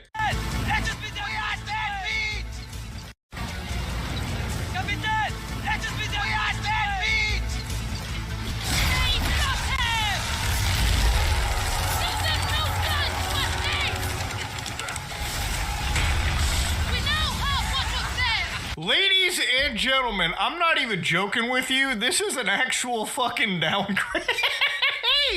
Now, to give you an idea, this is basically a pirate game where instead of boarding onto the ship, you know, like jumping onto the other ship with two swords in your hand, slicing off heads and taking loot. Yeah, this is a game where you hold Y, hold triangle, you do a little cutscene, and the game drops you your loot. Yeah, all of a sudden, quadruple A gaming just means reskin World of Warships. Now, to give you an idea and some context about why this is so actually embarrassing for Ubisoft, is the same company literally made Assassin's Creed 4 Black Flag, and the boarding mechanic in that game had you weakening a ship, same way, alright, with more realistic ship combat, if you can call it that. You know, throwing some anchors and ropes onto the other ship, reining that in, jumping to the other side, and getting into sword battles. You know, some real pirate gangster shit, okay? Yeah, all of a sudden, that's been taken away in a quadruple A live service, online only dog water experience. Now, how is it that how can you monumentally downgrade yourself, like, by 50 times, alright, within the span of, what, a decade? Remember, Assassin's Creed 4 is a game that released on the goddamn PlayStation 3, okay? At this point, there are smart butt plugs you can buy that have more processing power, from my understanding, than the PlayStation 3 cell processor, okay? And that stuff was impressive at the time. You know, even looking at this menu, all I see is just like random resources that obviously are going to be put towards a little bit of a light, city builder, maybe some crafting. Okay, maybe some like ship upgrades. Maybe you're doing your dailies, if you will, too. Yeah, and you know, the funniest thing is, Ubisoft is not all bad. They made some pretty interesting games, like they made a 2D Prince of Persia game that apparently everybody has been loving. Did you hear about it? Probably not, because they don't really advertise those games as much as they advertise this, type of stuff. Now, to understand, there's really good pirate games out there like Sea of Thieves, like Assassin's Creed 4 at this point. But this game, yeah, they're probably expecting this to be doing like billion-dollar numbers, okay? And then they're going to complain when it fails. And then they're going to say, see, the gaming industry isn't as strong as it used to be because our brand of slop isn't selling like we thought it would. Or the Hopium said we could. But of course, ladies and gentlemen, it goes beyond anything. Apparently, this game doesn't even have, like, islands that you can explore, hidden treasure maps, or anything of that nation. This is probably one of the blandest games out there. If you want to experience some more, like, titillating, like, ship sailing, fire up Wind Waker on the GameCube, dog. That's pretty much how it comes down to. But see, I'm not here to just complain about one marketing thing right here. I'm here to talk about another company, and actually the gaming journalism side. Now, this is Kotaku. Sometimes I'll say Kotaku can write something decent. Sometimes they write some absolute brain damage. Like, do you know that Immortals of Avium proves it's a grim time for single-player games? It's so funny how the most anticipated game is Grand Theft Auto 6, which is, by the way, a single-player experience, okay? Like, we all understand this, right? And you guys might go, but Muda, it has an online mode. I know, it comes out a month later, but you can't deny a lot of people are excited to be driving around Vice goddamn City in a single-player fashion. Now, to give more context to this entire situation, they do talk about a AAA shooter game, okay? And in this case, if you haven't heard about this game, because guess what? EA didn't really advertise it. The only reason I know about it is from a YouTube channel known as Digital Foundry. For all the different reasons, I didn't care about the game, I just cared about some tech running underneath it. But for anybody that doesn't know, this is a magic-based single-player shooter Climate experts are sounding the alarm over a troubling new report showing Greenland is Climate experts are sounding the alarm over a troubling new report showing Greenland is getting greener. A new major analysis of satellite data shows Greenland has lost 11,000 square miles of ice between the mid-1980s and the 2010s. That's about 36 times the size of New York City. Scientists say warmer air has turned giant swaths of the North Atlantic territory into vegetation and wetlands, and it's presenting serious consequences for climate change and rising sea levels. We're joined now by Bill Nye, the science guy. He, of course, is a science educator, making all of this so clear to those of us who want to understand it better. Bill, tell us about this report. It's so alarming. Well, people have been concerned about this business of Greenland's ice for decades. So there's two big problems. As the ice falls off of this island, Greenland, it makes the sea level go up. By putting ice in a glass of water, you can get it to overflow. For example, ice that was on land is now in the ocean. And then as the ocean itself gets warmer, it expands. So both of these things make sea level rise. And when sea level rises, the problem is about half the people in the world live on coasts, on sea coasts. So the infrastructure, the housing, warehouses, roads we have on the shore will get overwhelmed by tidal forces, by the ocean. Okay, that's a problem. But the other thing that's very serious is the circulation of the ocean, which goes all over the world. The circulation of water that sinks near Greenland, goes along the ocean floor around the world and back, is being disrupted because it's not sinking in the same way. That when you add all this ice, which is fresh water, not salty water, then it doesn't sink, because what makes this circulation start is evaporation. Even in cold ocean water, it evaporates, becomes increasingly salty, and sinks. Well, that thermohaline, heat salt flow, thermohaline, is being disrupted by all this ice falling off of Greenland. And I should mention, we were looking back and we saw that you were on CNN back in July of 2012, and you were discussing the ice melt in Greenland, saying that this was proof of climate change, sounding the alarm there. And so this is something we've been watching for a long time. And it's also this cycle, right, of releasing the gases as the permafrost thaws. It seems like this vicious cycle. Is there any way to, I guess, do anything to avert this, or is it really just a matter of slowing it down? Two things to avert, okay, and then the other thing, proof. It's a consequence of climate change. And people have talked about this for a long time.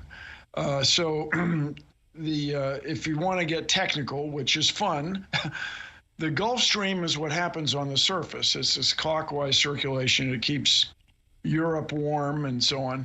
But then there's this overturning, this AMOC, Atlantic Meridional Overturning Circulation. Well, if you want to do something about it, two things I tell everybody. Talk about it. If we were talking about climate change the way we talk about a bunch of other very important issues, we'd be doing something about it. And then the thing to do about it really is to vote. You know, we have people running for president in the world's most influential country who won't even talk about climate change, let alone talk about what they're going to do about it. So it's happening. It's happening faster and faster because the so-called feedback mechanisms are both going the wrong way. As we lose ice, we lose sunlight reflecting into space, which makes things warm up faster and faster. And then when we release this ancient methane, which ancient swamp gas that was covered with ice, that methane is also a very powerful greenhouse gas. So these are troubling things, but the sooner we get to work on it, the better. And the latest research is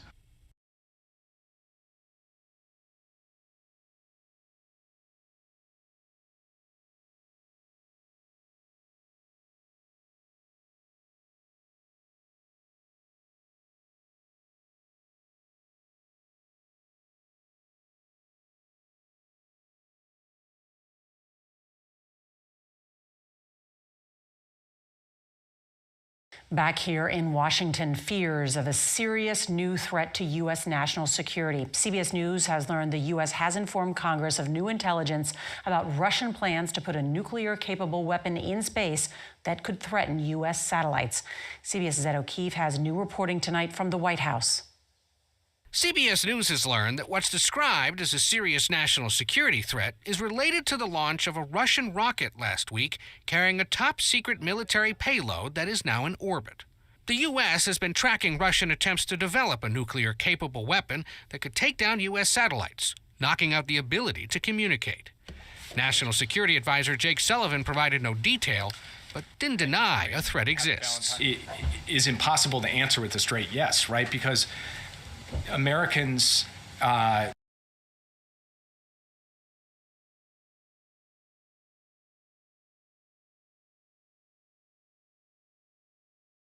Okay, be honest. Be honest, okay? So there's a fire, okay? You have time to grab one pet. There's one you're thinking of, right? Both of you. Yeah, 100%. And you're thinking 100%. Well, you guys, let's go in order. Dubbin, who you thinking of? Okay, who you look, grabbing? it's not a question with Mi Young. We know who Mi Young's It's Nabi, picking, of course, right? of course, Nabi. If there's a fire in the house and she can only save one thing and you're burned and crippled, she's picking Nabi, okay? And the laughter might be her agreeing. No. Mi Young's grabbing me, and then... Mi Young, you speak for yourself. I don't speak for you. You grabbing Leslie? Leslie, you got... I'm burned and crippled. You heard him. I'm burned and crippled. What's crazy is Nabi's got double the legs. I'm burned and crippled. Nabi's got 4. It's true. I know Leslie can fend for herself. But the whole point is that I can't. so I'm inches from the door. Yeah, she does that means burn, you're but you don't close know to in the the door. moment that she's gonna burn. She's gonna burn to death, but you won't know. So What, you think does she might look make it. good? While she's burning, she looks really good. Thanks, guys, because that's what matters. Okay. Like she's burning so well that you're like, damn, she might beat the fire. Like straight up. What? Okay. All right. So Nabi over me. That's great. All right. Nabi, his brain can't function. He doesn't know where the exit is. Me. She just thinks I'm smarter. This is a hard question. No, it's not. Wait, is it? It is. Oh my god. Wait, I think you're like. Is Because it? my personal answer is Coots. But Cutie wants. She's the youngest, and I've raised her. But Durs. However, Swift. If I let Swift die in the fire, I think Cutie would kill me. So I'd have to save Swift. Like I couldn't come back with Coots and then be like, you know what I mean? What about Durs? Dying. I mean, he's the best, but I think he's dying in every world. Oh my god. Wait, what do Okay, you let's think? go to you. Let's go to you, tough guy. Let's go to you, tough guy. Messi. Who are you saving? Oh, huh? I really have to think about that one. It depends. It really depends because you had to think. I mean, about if that it depends on the distance as well. So if the fire's like there is a world I'm picking Sock. A couple worlds. It's when Sock is like closer to me, and it's like if Mushroom is far back and the flames are separating us, and I'm risking my own. Equal. Oh, It's equal. It's equal. Equal. I mean, the reason I'm picking Mushroom is honestly for Sock because if I were to grab Sock, he. Question with Mi Young. We know who Mi Young's It's Nabi, picking, of course, right? of course, Nabi. If there's a fire in the house and she can only save one thing and you're burned and crippled, she's picking Nabi, okay? And the laughter might be her agreeing. No. Mi Young's grabbing me, and then. Mi Young, you speak for yourself. I don't speak for you. You grabbing Leslie? Leslie, you got. I'm burned and crippled. You heard him. I'm burned and crippled. What's crazy is Nabi's got double the legs. I'm burned and crippled. Nabi's got 4. It's true. I know Leslie can fend for herself. But the whole point is that I can't. so I'm inches from the door. Yeah, she does that means burn, you're but you don't close know to in the the door. moment that she's gonna burn. She's gonna burn to death, but you won't know. So What, you think does she might look make it. good? While she's burning, she looks really good. Thanks, guys, because that's what matters. Okay. Like she's burning so well that you're like, damn, she might beat the fire. Like straight up. What? Okay. All right. So.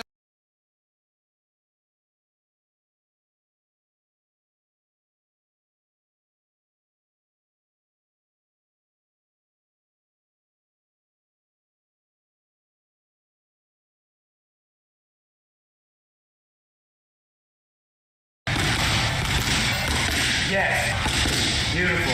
Bro, why am I already so sweaty looking? I haven't even done anything yet.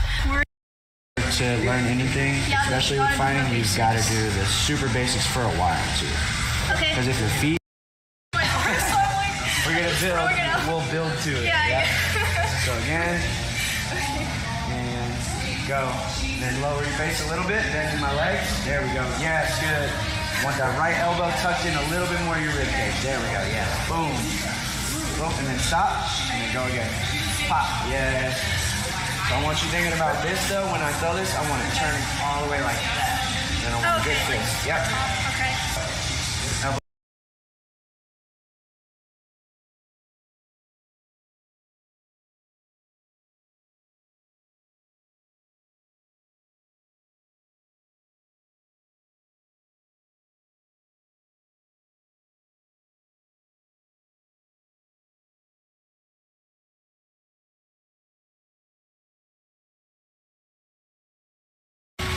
I just need to survive this half a lap, and then I can get back into the pit lane. Oh my goodness. Oh my. Okay, that's not very realistic, is it?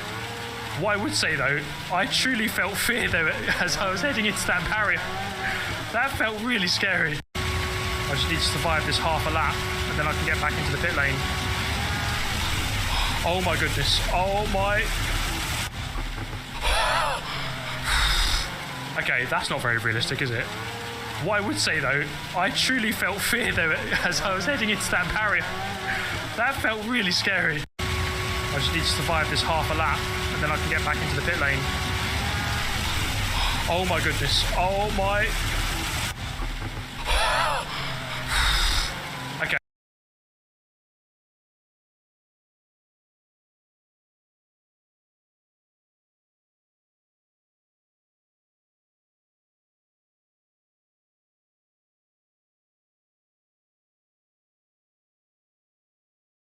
I would never fall in love again until I found her. I said I would never fall unless it's you I fall into. I was lost within the darkness, but then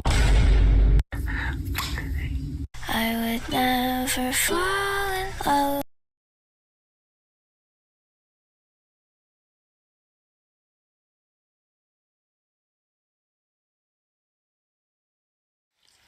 Colonel Jerry Kadick was a U.S. Marine Corps officer who rose through the ranks to ultimately command the air group headquartered at Marine Corps Air Station El Toro in California. In the spring of 1988, the 45-year-old fighter pilot was flying a performance demo in an F-18 Hornet as part of the annual El Toro Air Show when something went horribly wrong.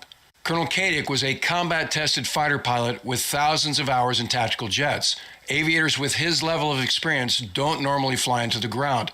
So how did this crash happen? It starts with the difference between being qualified and current, something that matters in a lot of professions, but perhaps no more so than in military aviation. The Marine Air Group's designated airshow demonstration pilot was a captain, an 03, who was assigned as an instructor at the Hornet Training Squadron, VMFAT 101. In accordance with the group's airshow demonstration instruction signed by Colonel Kadick, this captain had practiced the demo routine dozens of times in the months leading up to the annual El Toro Air Show.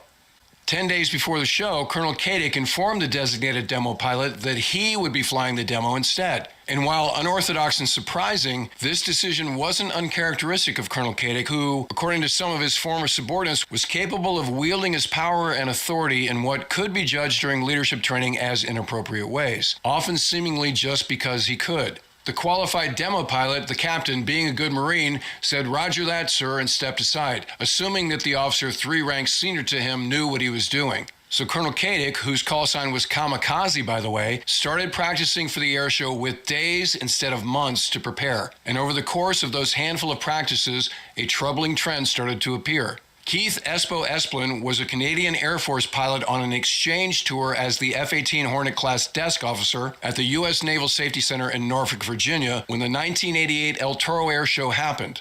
The Naval Safety Center was privy to his HUD tapes that for his practices.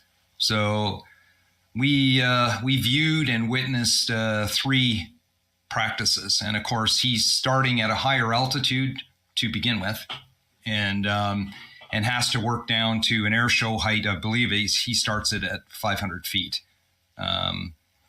And during the course of watching his HUD tapes during the practices, we discovered that as he got lower in the practice, his actual maneuvering was the apex on this particular maneuver was getting lower, and he was also getting slower.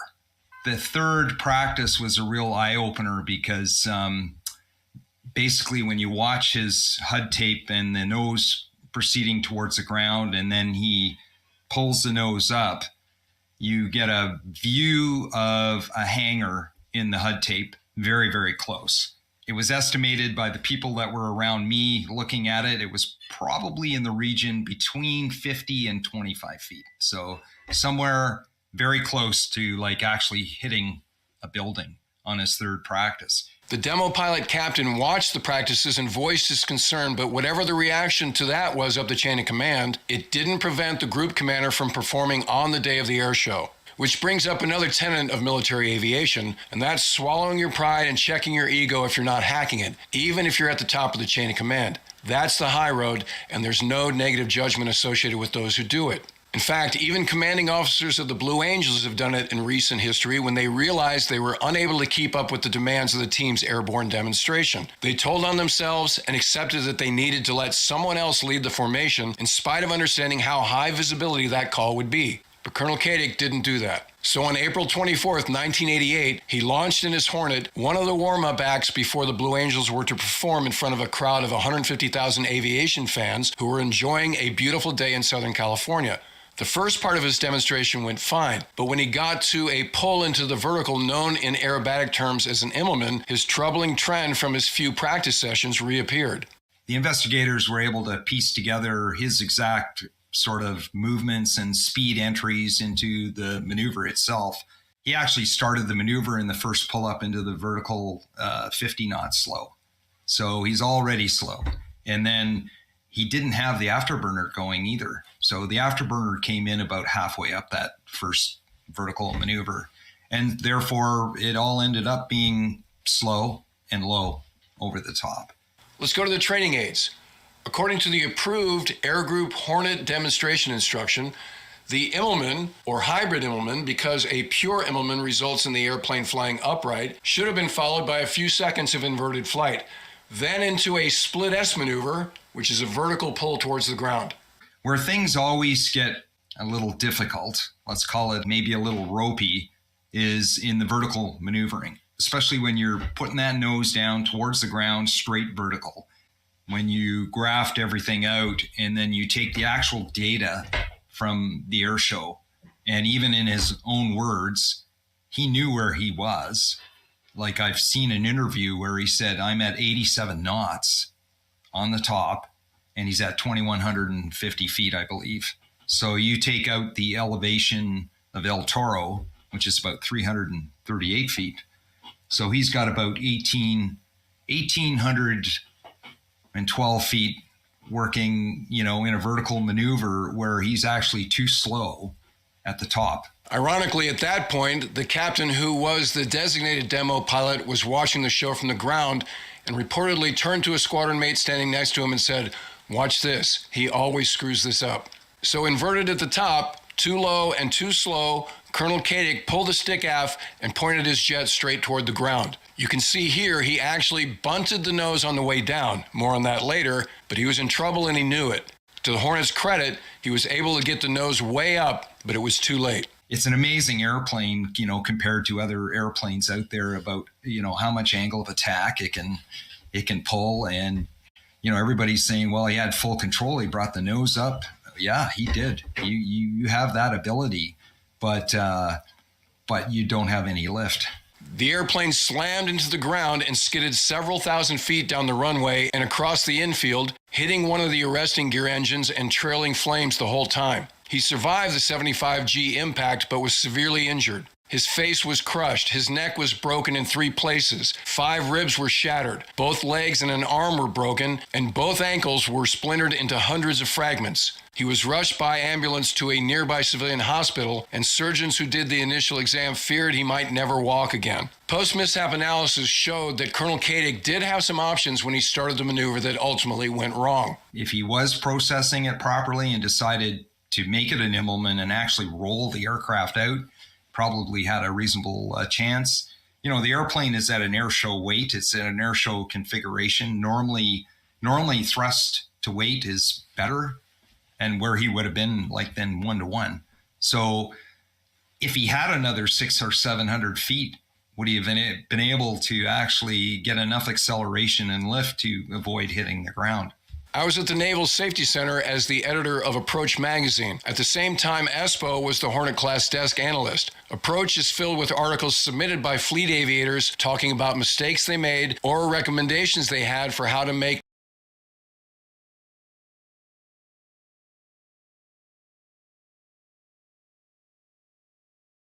I saw this on LSM. I love it. I am blessed, you know? Like, thank fucking God I make enough money and I don't have to do much work. Like, I just sit here and watch my videos and play my games, which is, like, great, you know? But I make, like, $150K a year. That's not $1 million. That's not millionaire money. And then, like, people see the top 3 streamers making, like, $35K on a sponsor, and they just assume that everyone does that. Like, you know, I didn't get a sponsor for 6 months, and then when I do get a sponsor, it's like $3 to $5K. I'm not saying it's bad. I'm not saying it's bad. I'm really happy. I'm like really happy. I'm not saying it's bad. I am not complaining. But then, like, I don't understand the other people who complain, like, or like say that I'm a millionaire. None of us. I don't think majority of streamers aren't millionaires. Yeah, do people want to like know the like?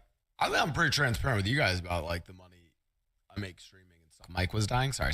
I think a lot of streamers at like fan size and probably even my size, people assume they make a lot more. I think the streamers, so I think people think they make a lot more and they actually make less. They also weirdly think that people at like Hassan's level make a lot more when he actually makes less than they might be thinking, right? Like they think he's like some like giga multi-gajillionaire, right? Yeah, I think the like financials on streaming are kind of, I don't know. And so I can tell you guys, I'll tell you guys what I earn or a ballpark of it. So the data is there if people really want to know. No, because it really depends on sponsors. I think one thing, when fans like, oh, like here's what I make from Twitch, right? And it's just, well, I don't get that many sponsors. But the difference is for someone like me, and again, this isn't like, this might just be because I've been around or Fan just recently started like blowing up or something. And I think I was at an established level and like of around like 2K viewers for a while. And 2K is actually kind of a sweet spot. As a streamer, 2K is a sweet spot because you get good sponsor opportunities, but you're not too expensive that other sponsors won't take you. Because eventually you get too big and then sponsors won't even, you're like too expensive for it. No, this isn't saying like FanFans is probably, but like for instance, to give you guys an example of like someone who is more sponsor heavy than fan, I can tell you guys I don't know exactly, and it does fluctuate by year, but I probably earn between Twitch and sponsor, like if you look at all of my earnings. Okay, so the thing about Twitch financials is it really depends on like sponsors and stuff. Okay, well, the other thing is I also I run another business, so I run my consulting business too. So if I think I just look at my Twitch earnings and not my consulting earnings, I would estimate somewhere between, and again, so this is, we're counting my Twitch, my sponsor, we're counting everything except for my separate consulting business. I probably make in a really low year, and again, I only have a few years of data, but probably it's going to be somewhere between 200 and 300,000 a year. So That's what I earn. And again, I'm like giving like I'm trying to give you guys, and the range might even be bigger. Mine is also, and speaking of Floral, thanks for the 25 months. I do think I run a slightly different operation though, in that I spend a lot of money on content as well. So for instance, my I think in terms of other streamers my size, I probably invest more into my YouTube.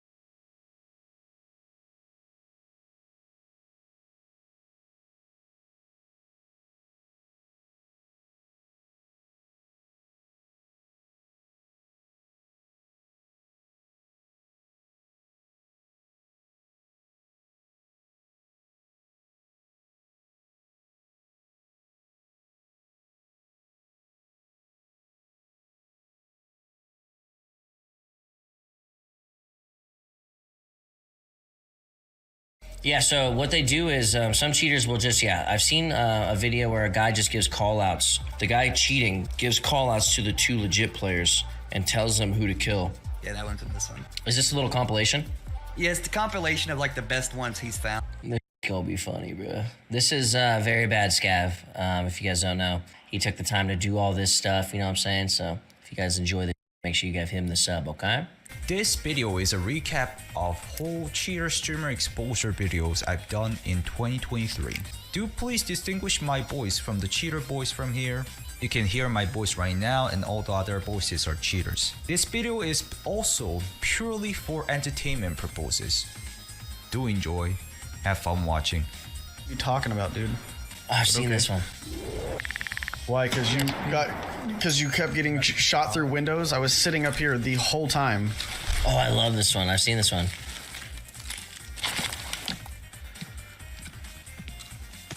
And he had another boy that was listening to. Looking at my second monitor? Yeah, because that's where chat is, that's where OBS is, and that's where my activity is. Yes, there's a second monitor. Everybody's cheating when I get killed. Yep. It's weird how you looked at your second monitor when a chat came through. I know, right? Weird. And what's even better is I have my phone right here too, so I could look here, I could look there, or I could look at my monitor, or I could look over here at the wall. Oh no, he sounds like me, dude. No! Keyboard. Where do you want me to look? Yeah, I baited that on purpose. Listen to his character, by the way. You see how his character's breathing hard? So he's got a face visor on.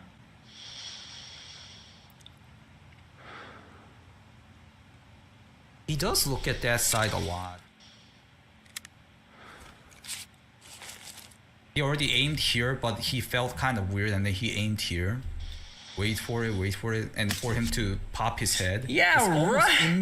Immediate reaction, and listen to what he says.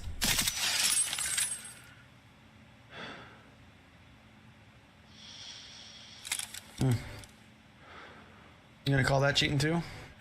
He's saying, you're gonna call that cheating too? Or you're just gonna call the fact that I saw his head? Yeah, like they're so proud of it. He's flying though. He has 39. No, I want to see the video. I want to see him get caught. He got banned now. $3 for an account. Oh, he's streaming again. He actually bought another account. He even has Kappa. Yeah, what the? This guy's the cheater who was flying around a second ago. He's going labs, of course. He's going labs, of course. 在头顶，要下楼梯，3楼楼梯，下来下。Yeah, this is the one. 哎，好枪，牛逼，好枪！主播可以观望一下《盗月求生》这款游戏。You guys killed a cheater.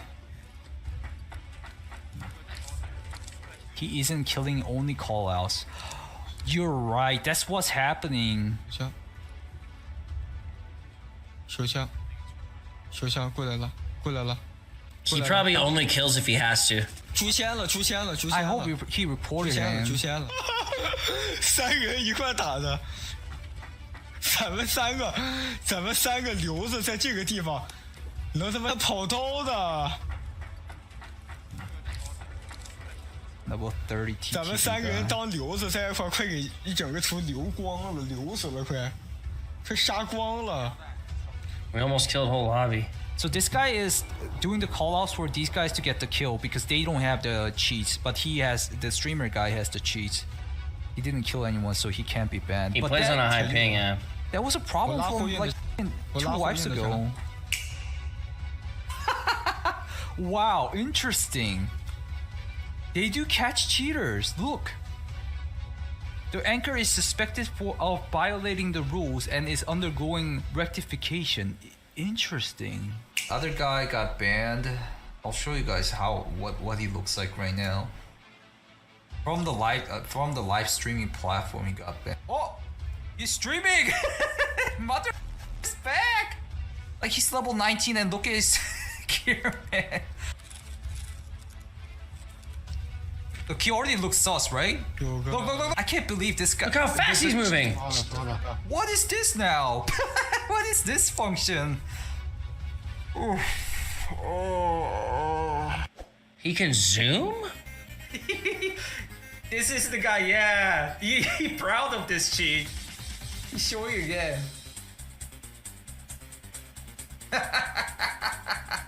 What the bro? Stats check? You can do a stats check for sure. Ready for the stats check? Yeah, his stat is like, look at that. He has everything covered. He has everything covered. Showing off some features that I'm totally allowed to show. Oh, he's nading through the walls. I hit him.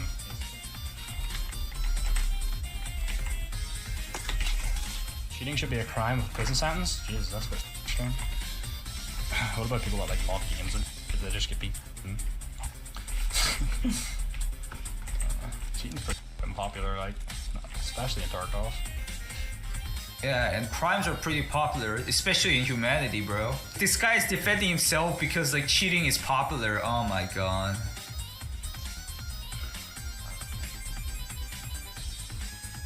Oh, they're red. What is stop? Oh! I think he's bad, right? I think he's bad.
From streaming at least. This channel is temporarily unavailable due to a violation of Twitch's community guidelines. We need his account getting banned. That's just his Twitch getting banned though, chat, not him getting banned. Yeah, they really don't care, honestly.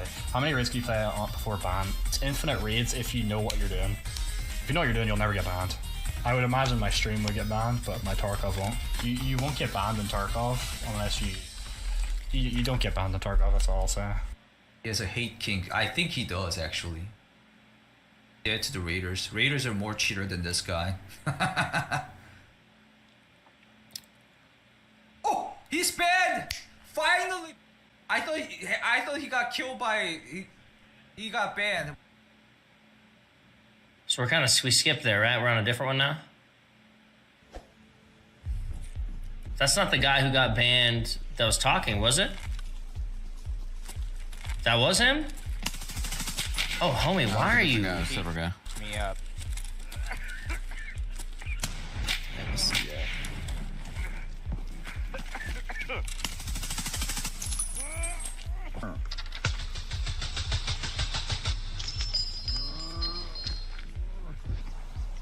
Oh, there he is. What?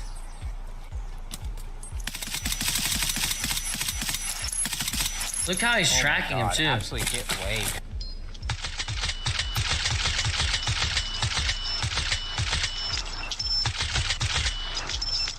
Oh my god, absolutely get away.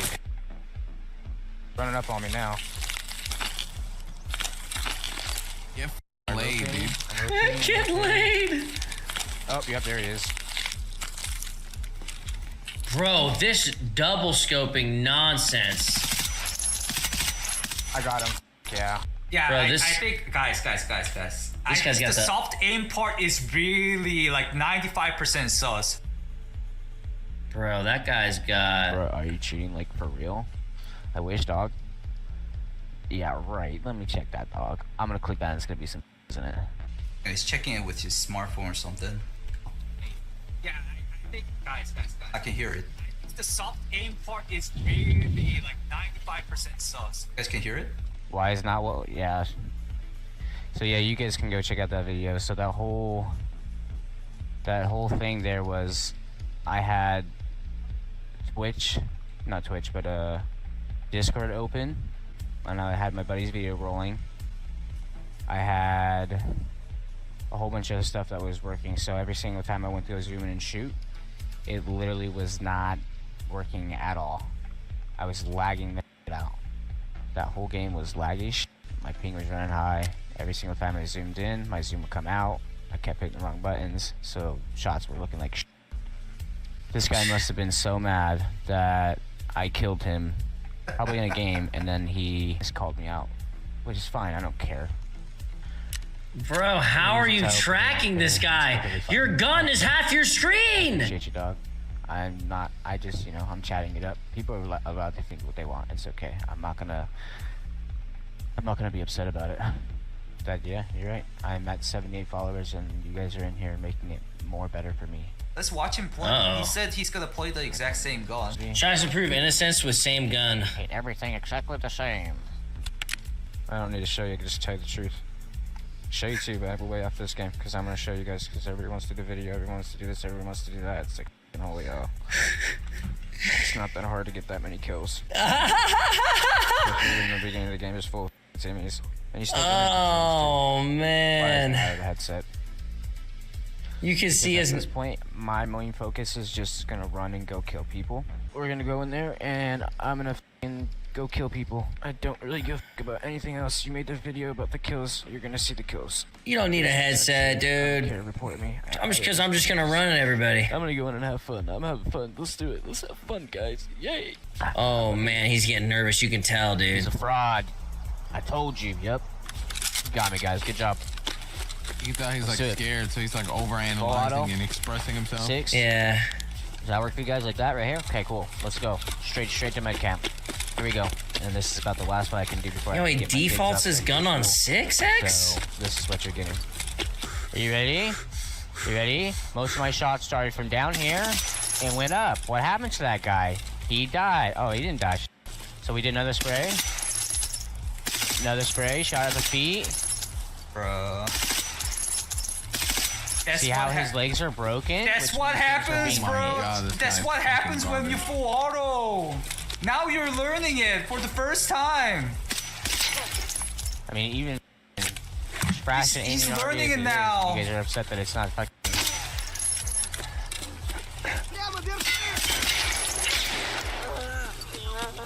So let's get to players, shall we?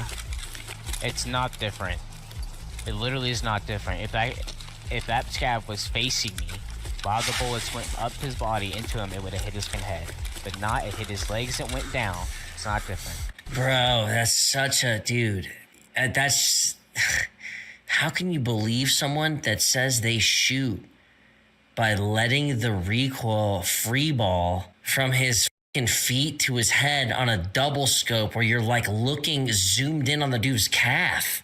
A good player would never allow the recoil just to fucking go. What?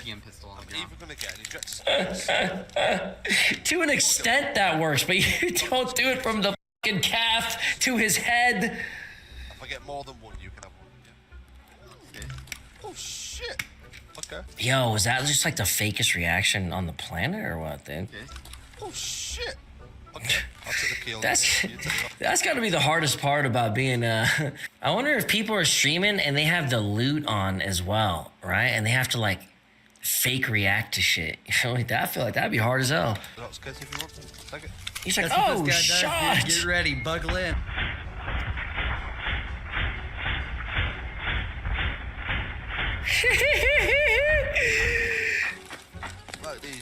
To be fair, I've done that too. What are you looking at? No, he's not going for that PC. He didn't open that PC. Oh, he's reading chat, man. Oh, he's opening it. Let's see. Don't be a graphics card. Oh, come on, man. I think I've seen this one now. I think I remember. PCs again.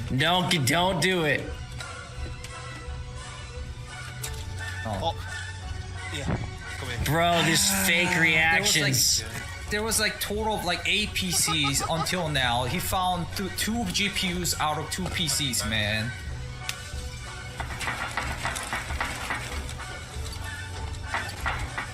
I'm full already. Yo, legit looks at the duffel, looks away, right?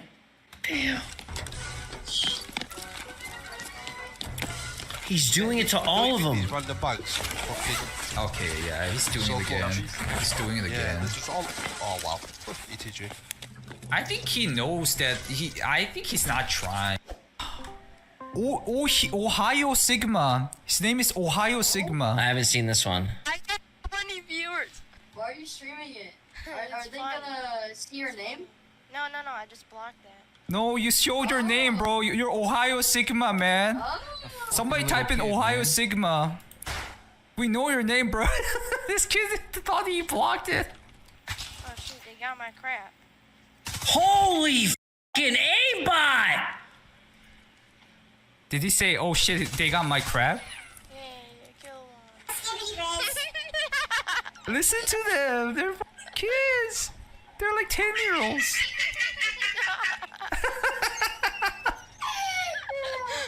Anyways, this is the kid who got banned, it seems. His profile color already changed. If I refresh it, I think it's gonna be gone. Yep, he's gone. He actually said he's 11 years old. I cannot see the clip because his channel's gone. That's a big brother hooking him up with cheats, man. I think the best ones are not the ones that are blatant. It's the ones who try to hide it and act like they're not. Oh, bet. I love those ones, this dude. guy, dude. They're the best. That's what you're getting with this one. Why did he throw that name?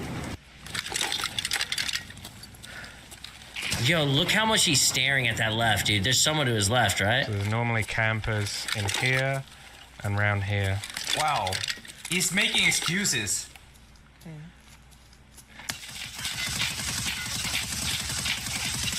He's making excuses. Why he threw the nade? Wow. Maybe not. He's hurt. Nobody camps there, bro. Recoil on this thing. What is he saying? He suddenly said there's a camper always there. No way he was in the crate.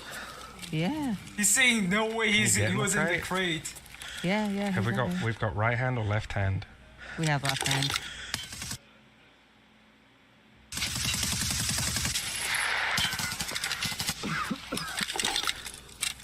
How do I not have any more nades?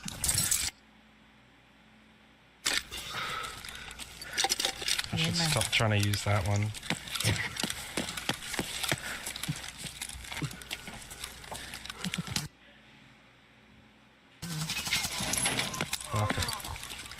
Oh, he killed a player. I don't want whatever that is. What? Sort of just want all the parts. Holy shit. You threw away that? I mean... Yo, he legit can modify all the parts in the raid. You can just say like that, oh my god, that room is such a good room, you know. You can have a lot of good shit in there.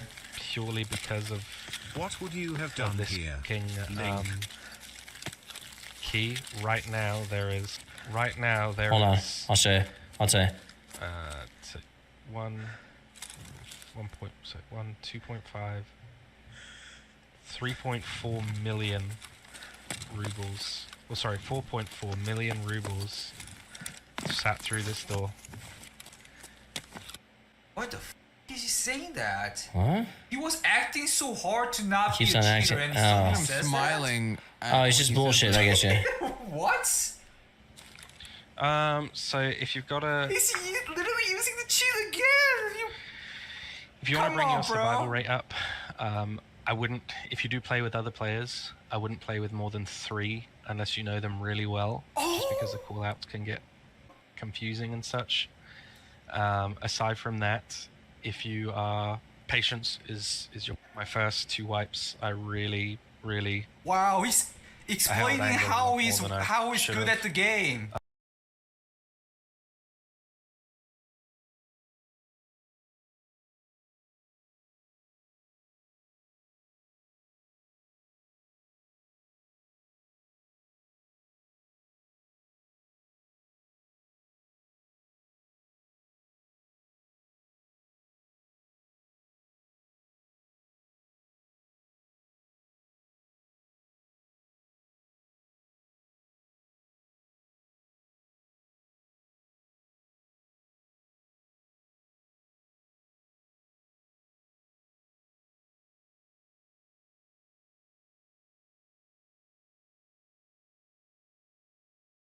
Okay, now what does that mean?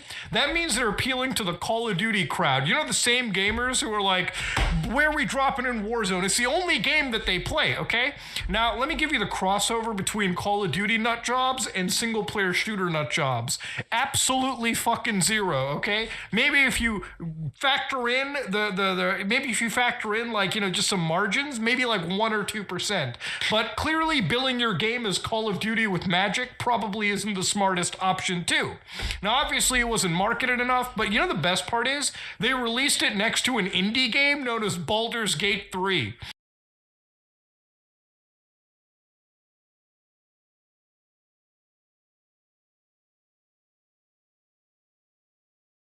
Oh, we're at that spawn. I think we just go and then we defend. I feel like we play our best. We play our best this shoreline, like at the resort. Bro, running snipers, one thing I'll say this wipe, this is the most I've ever enjoyed shooterborn. It's more like, it's less like chance and more like more skill based with the bolt actions, I think. Bolt actions are not easy to use, IMO. I'll leave you that stuff. There's that and a bullbacks on the ground. Yeah, bullbacks and my little dude. Haven't seen a cultist one time. You seen a cultist this way? Yeah, I have it in my freaking, what's it called? I put it in my, you know, I haven't seen it so much that when I did find it, I threw it straight in the butt. I don't know if I should say that again. Did you pause outside of 40 inches in the forest? What was that? Wait, who just shot? Who just shot? Not I.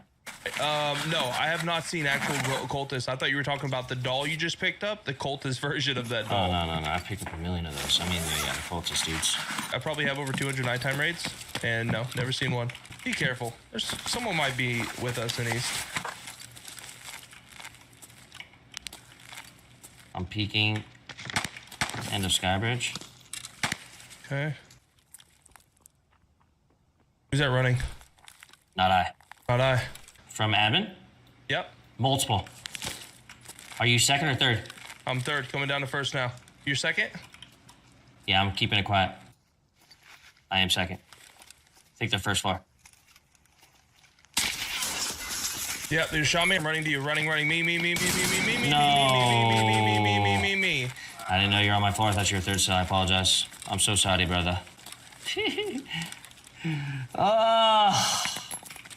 I'm sad now. I've lost interest in killing them.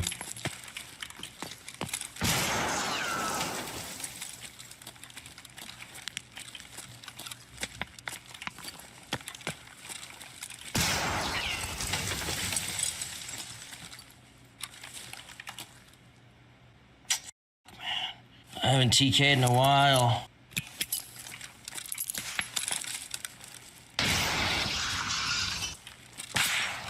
I have to go. Someone's shooting at me.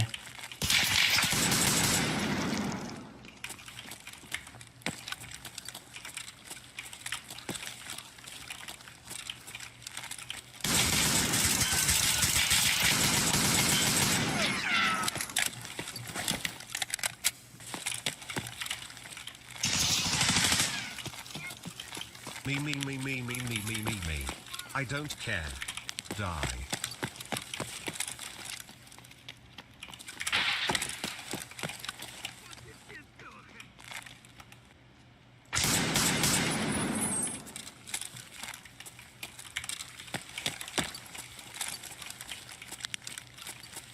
Oh, my heart.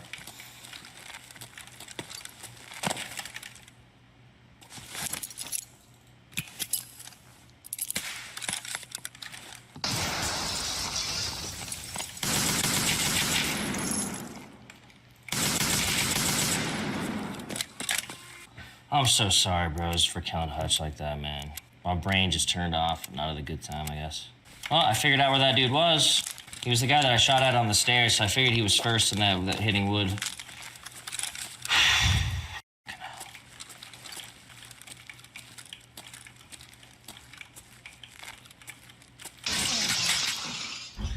I'm dead. He shot me through the window. I was just about to move, too. Shit, bro. Me. I don't know if if he's a different guy. He bolted me from some sort of spot. Admin, I think. My bad, brother. I'm so sorry. It's all good. No worries. Well, I'm going to do regular runs. 'Cause I'm going to be honest, I murdered my soul, so I'm going to do regular runs. What is regular runs? Just regular kits. What kind of like weirdness were you doing in that kit? Just wait, like you had to do one more in that single raid? I had to kill one more person without dying, and I would have finished that quest. But like I said, all good, no worries, don't give a fuck. Just gonna run a regular kit. I'll try not to let it happen again. It's been a while, to be fair. I've been trying to, not let that bullshit happen, and shit, man, it happens. I spawned in Goshen. Yeah. People shooting. It sounds like underneath. Speaking of the devil from before, by the way, got a Gingy keychain. I got one too. Funny enough. I hear gunshots. Maybe underground hole in the hole. Yeah, I'm underground hole, but that sounded like it was above me. Oh, that's not avocado. It's maybe upstairs then. Is that you at hole? No. I am at the escalator mid. All right, well, me and an AI scav. Yeah, that's not in hole. That's above. So you think upstairs above? I don't know. I don't know either. I'll check upstairs, but I'm thinking maybe Ollie. Yeah, okay. Yeah, it's muffled from up here. It's Ollie. Yeah, we're 28 minutes, by the way. We're in pretty early. I got horrible ammo. I got a horrible gun. I got a big thumb in the way of my crosshair. It's crazy, dude. You sound like you're on the struggle bus this run. Escalator Ollie. Somebody's walking up escalator at Ollie. Inside the back offices of Ollie. Inside back offices of Ollie. Oh shit! Someone just shot me in couch room. Yeah, 100% couch room. I got a heavy loot. I can't stop it, so I gotta go. Couch room, like the one across from lower tech? Correct.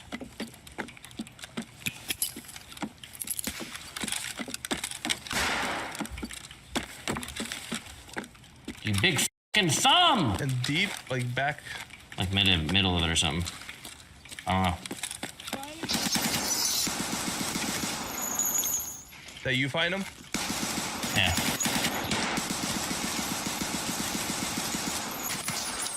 Put him up, he's hurt. Ouch. I ran out of ammo, no. I just killed a player scav filled by me.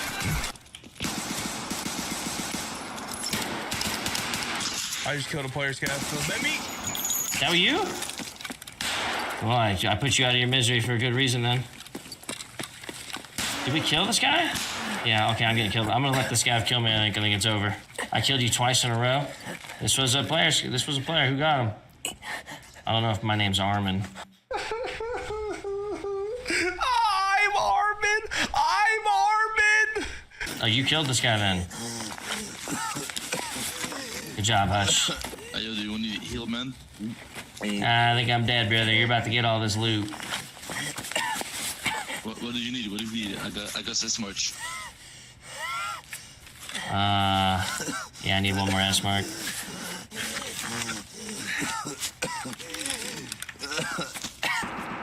Will I survive this? No, if it takes my legs, I don't care. Oh my god, I survived it. I survived! Hi, baby. What's your camo? Thank you. What do you need, man? I'm okay. I'm barely alive, though. Thank you so much.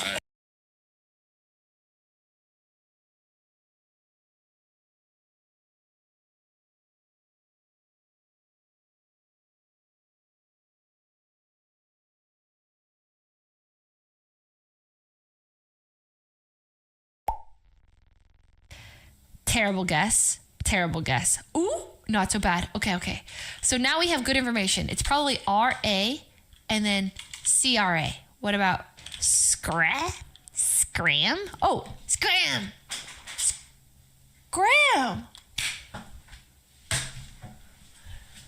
Shush! Oh!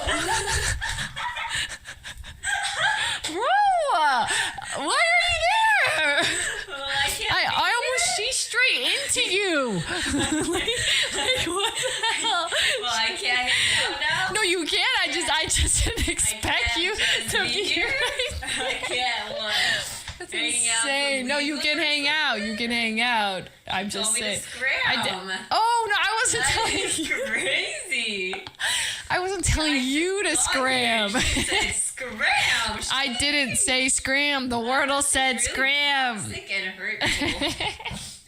Words hurt. Do you know that? That's the Wordle? I didn't say it. Oh. She's toxic. It's time to go to bed. Woohoo. I thought we were getting boba. We are, but they're not coming. Oh. Okay, sorry. Well, do you want me to say, well, it's time for me to go get boba without you all? No, it's much better phrased if you're like, time to go to bed, so that they're like, okay, we're not missing anything, but now look what you've done. They're not invited. Now they know that I'm still awake. Oh, it's just a lot of information going around. When I could have just lied. Oh. Sometimes it's just easier to lie. You don't have to lie. To bed I go, everybody. To bed. I'm really tired. Gonna call it an early morning. I mean, an early Now night. they're gonna think every time you say you're going to bed. No, but that's crazy because I'm always telling the truth. This is the one time I'm lying. No, every time she says I'm going to bed, I'm just gonna think. But I am going to bed. Really playing Pal World with That was one time. One time. Yeah. Okay, and I almost died. The raid got me almost. It was scary. But I do want to say I upgraded our base good. I got us the stone thing, and then I got us the grass thing. It's just trees. It's like a never-ending tree and a never.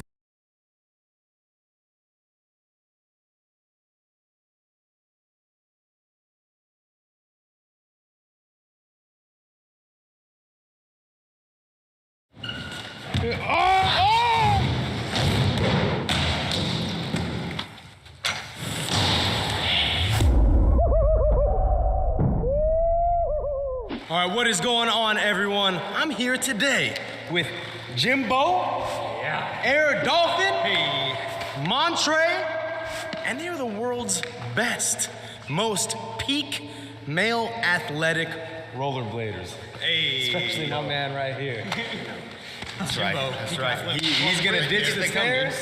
We set up a nice ramp for him, and they're gonna put on an absolute show. And we have a bonus clip at the very end of this video, so stick around, make sure you watch, and leave it in those comments below. What is your favorite trick of this video? Let's get it. You're gonna want to see this. First tee out of the car. Did no one see? Did y'all not just see that?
These are Woo Wear. Hey, Woo Wear, shout out Woo Wear. What are those? Get some drip. Think polo, I'm not polo. Those are fire though, with the extra pocket on the bottom. We gotta Right here, I got Homie over here with the fire pants.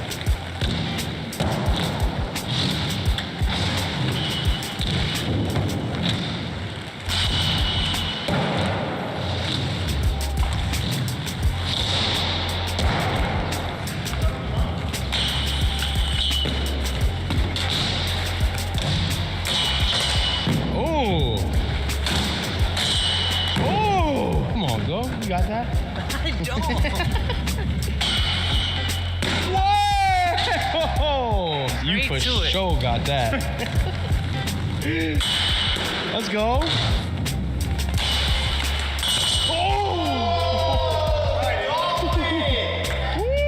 I actually am fine. Hey, the send. Thank you. You're looking good, Ma. Smooth. Wow.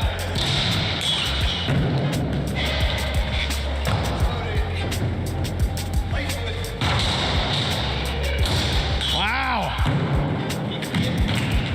Easy, bro, drop. Easy. Oh.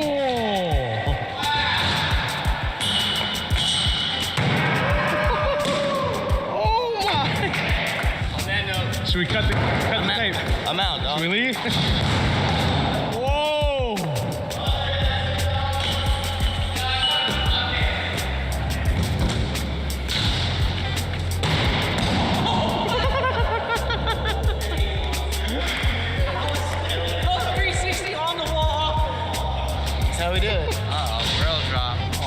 I thought they said they were gonna warm up first. I thought they did too.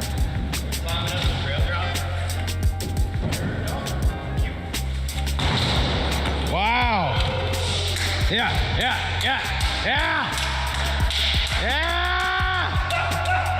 Come on.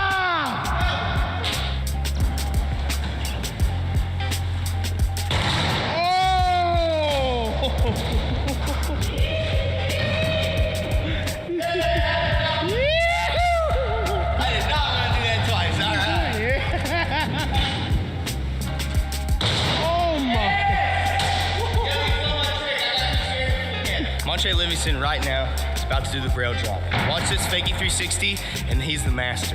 Okay, this is what peak performance looks like. Holy! Bro, I tell you, bro. He's as peak as they come, dog. Oh my God. That's crazy, dude.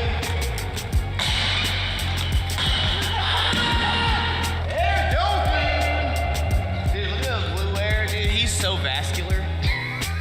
He's so vascular, dude.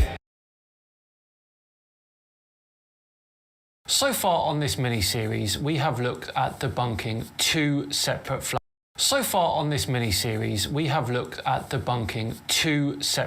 Earth memes, totally dismantling them so they can never be used again. Well, this time, after tackling Earth's rotation and photos from space, we're going to look at the big one, curvature.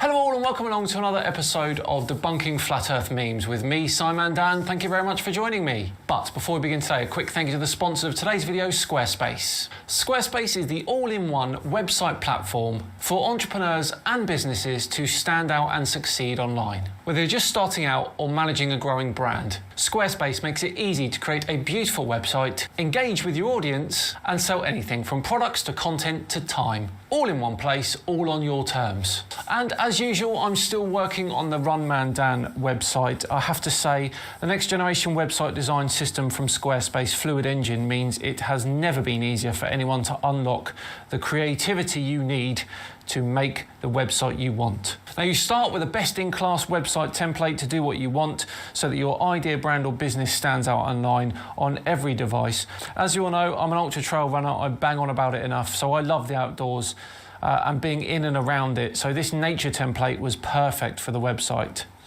I was able to customize the look a bit, update the content, and then add features to fit my unique needs. And I've just filmed my first video in ages for the Run Man Dan channel, so I've popped that on a little blog page as well with a bit of context underneath. Now you can categorize, share and schedule your posts to make your content work for you, and it's such a powerful tool to keep everyone updated. So go to squarespace.com for a free trial, and then when you're ready to launch, go to squarespace.com/SimonDan to get 10% off your first purchase of a website or domain. Right, back to today's video, and the third in the series of debunking the flat Earth memes. And this time, it's gonna be this one. Now, you must have seen this one in your social media travels from time to time. And let's have a look at it properly, shall we? So at the top here it reads, Chicago 40 miles across Lake Michigan. At this distance, Chicago should be 1,060 feet below the horizon.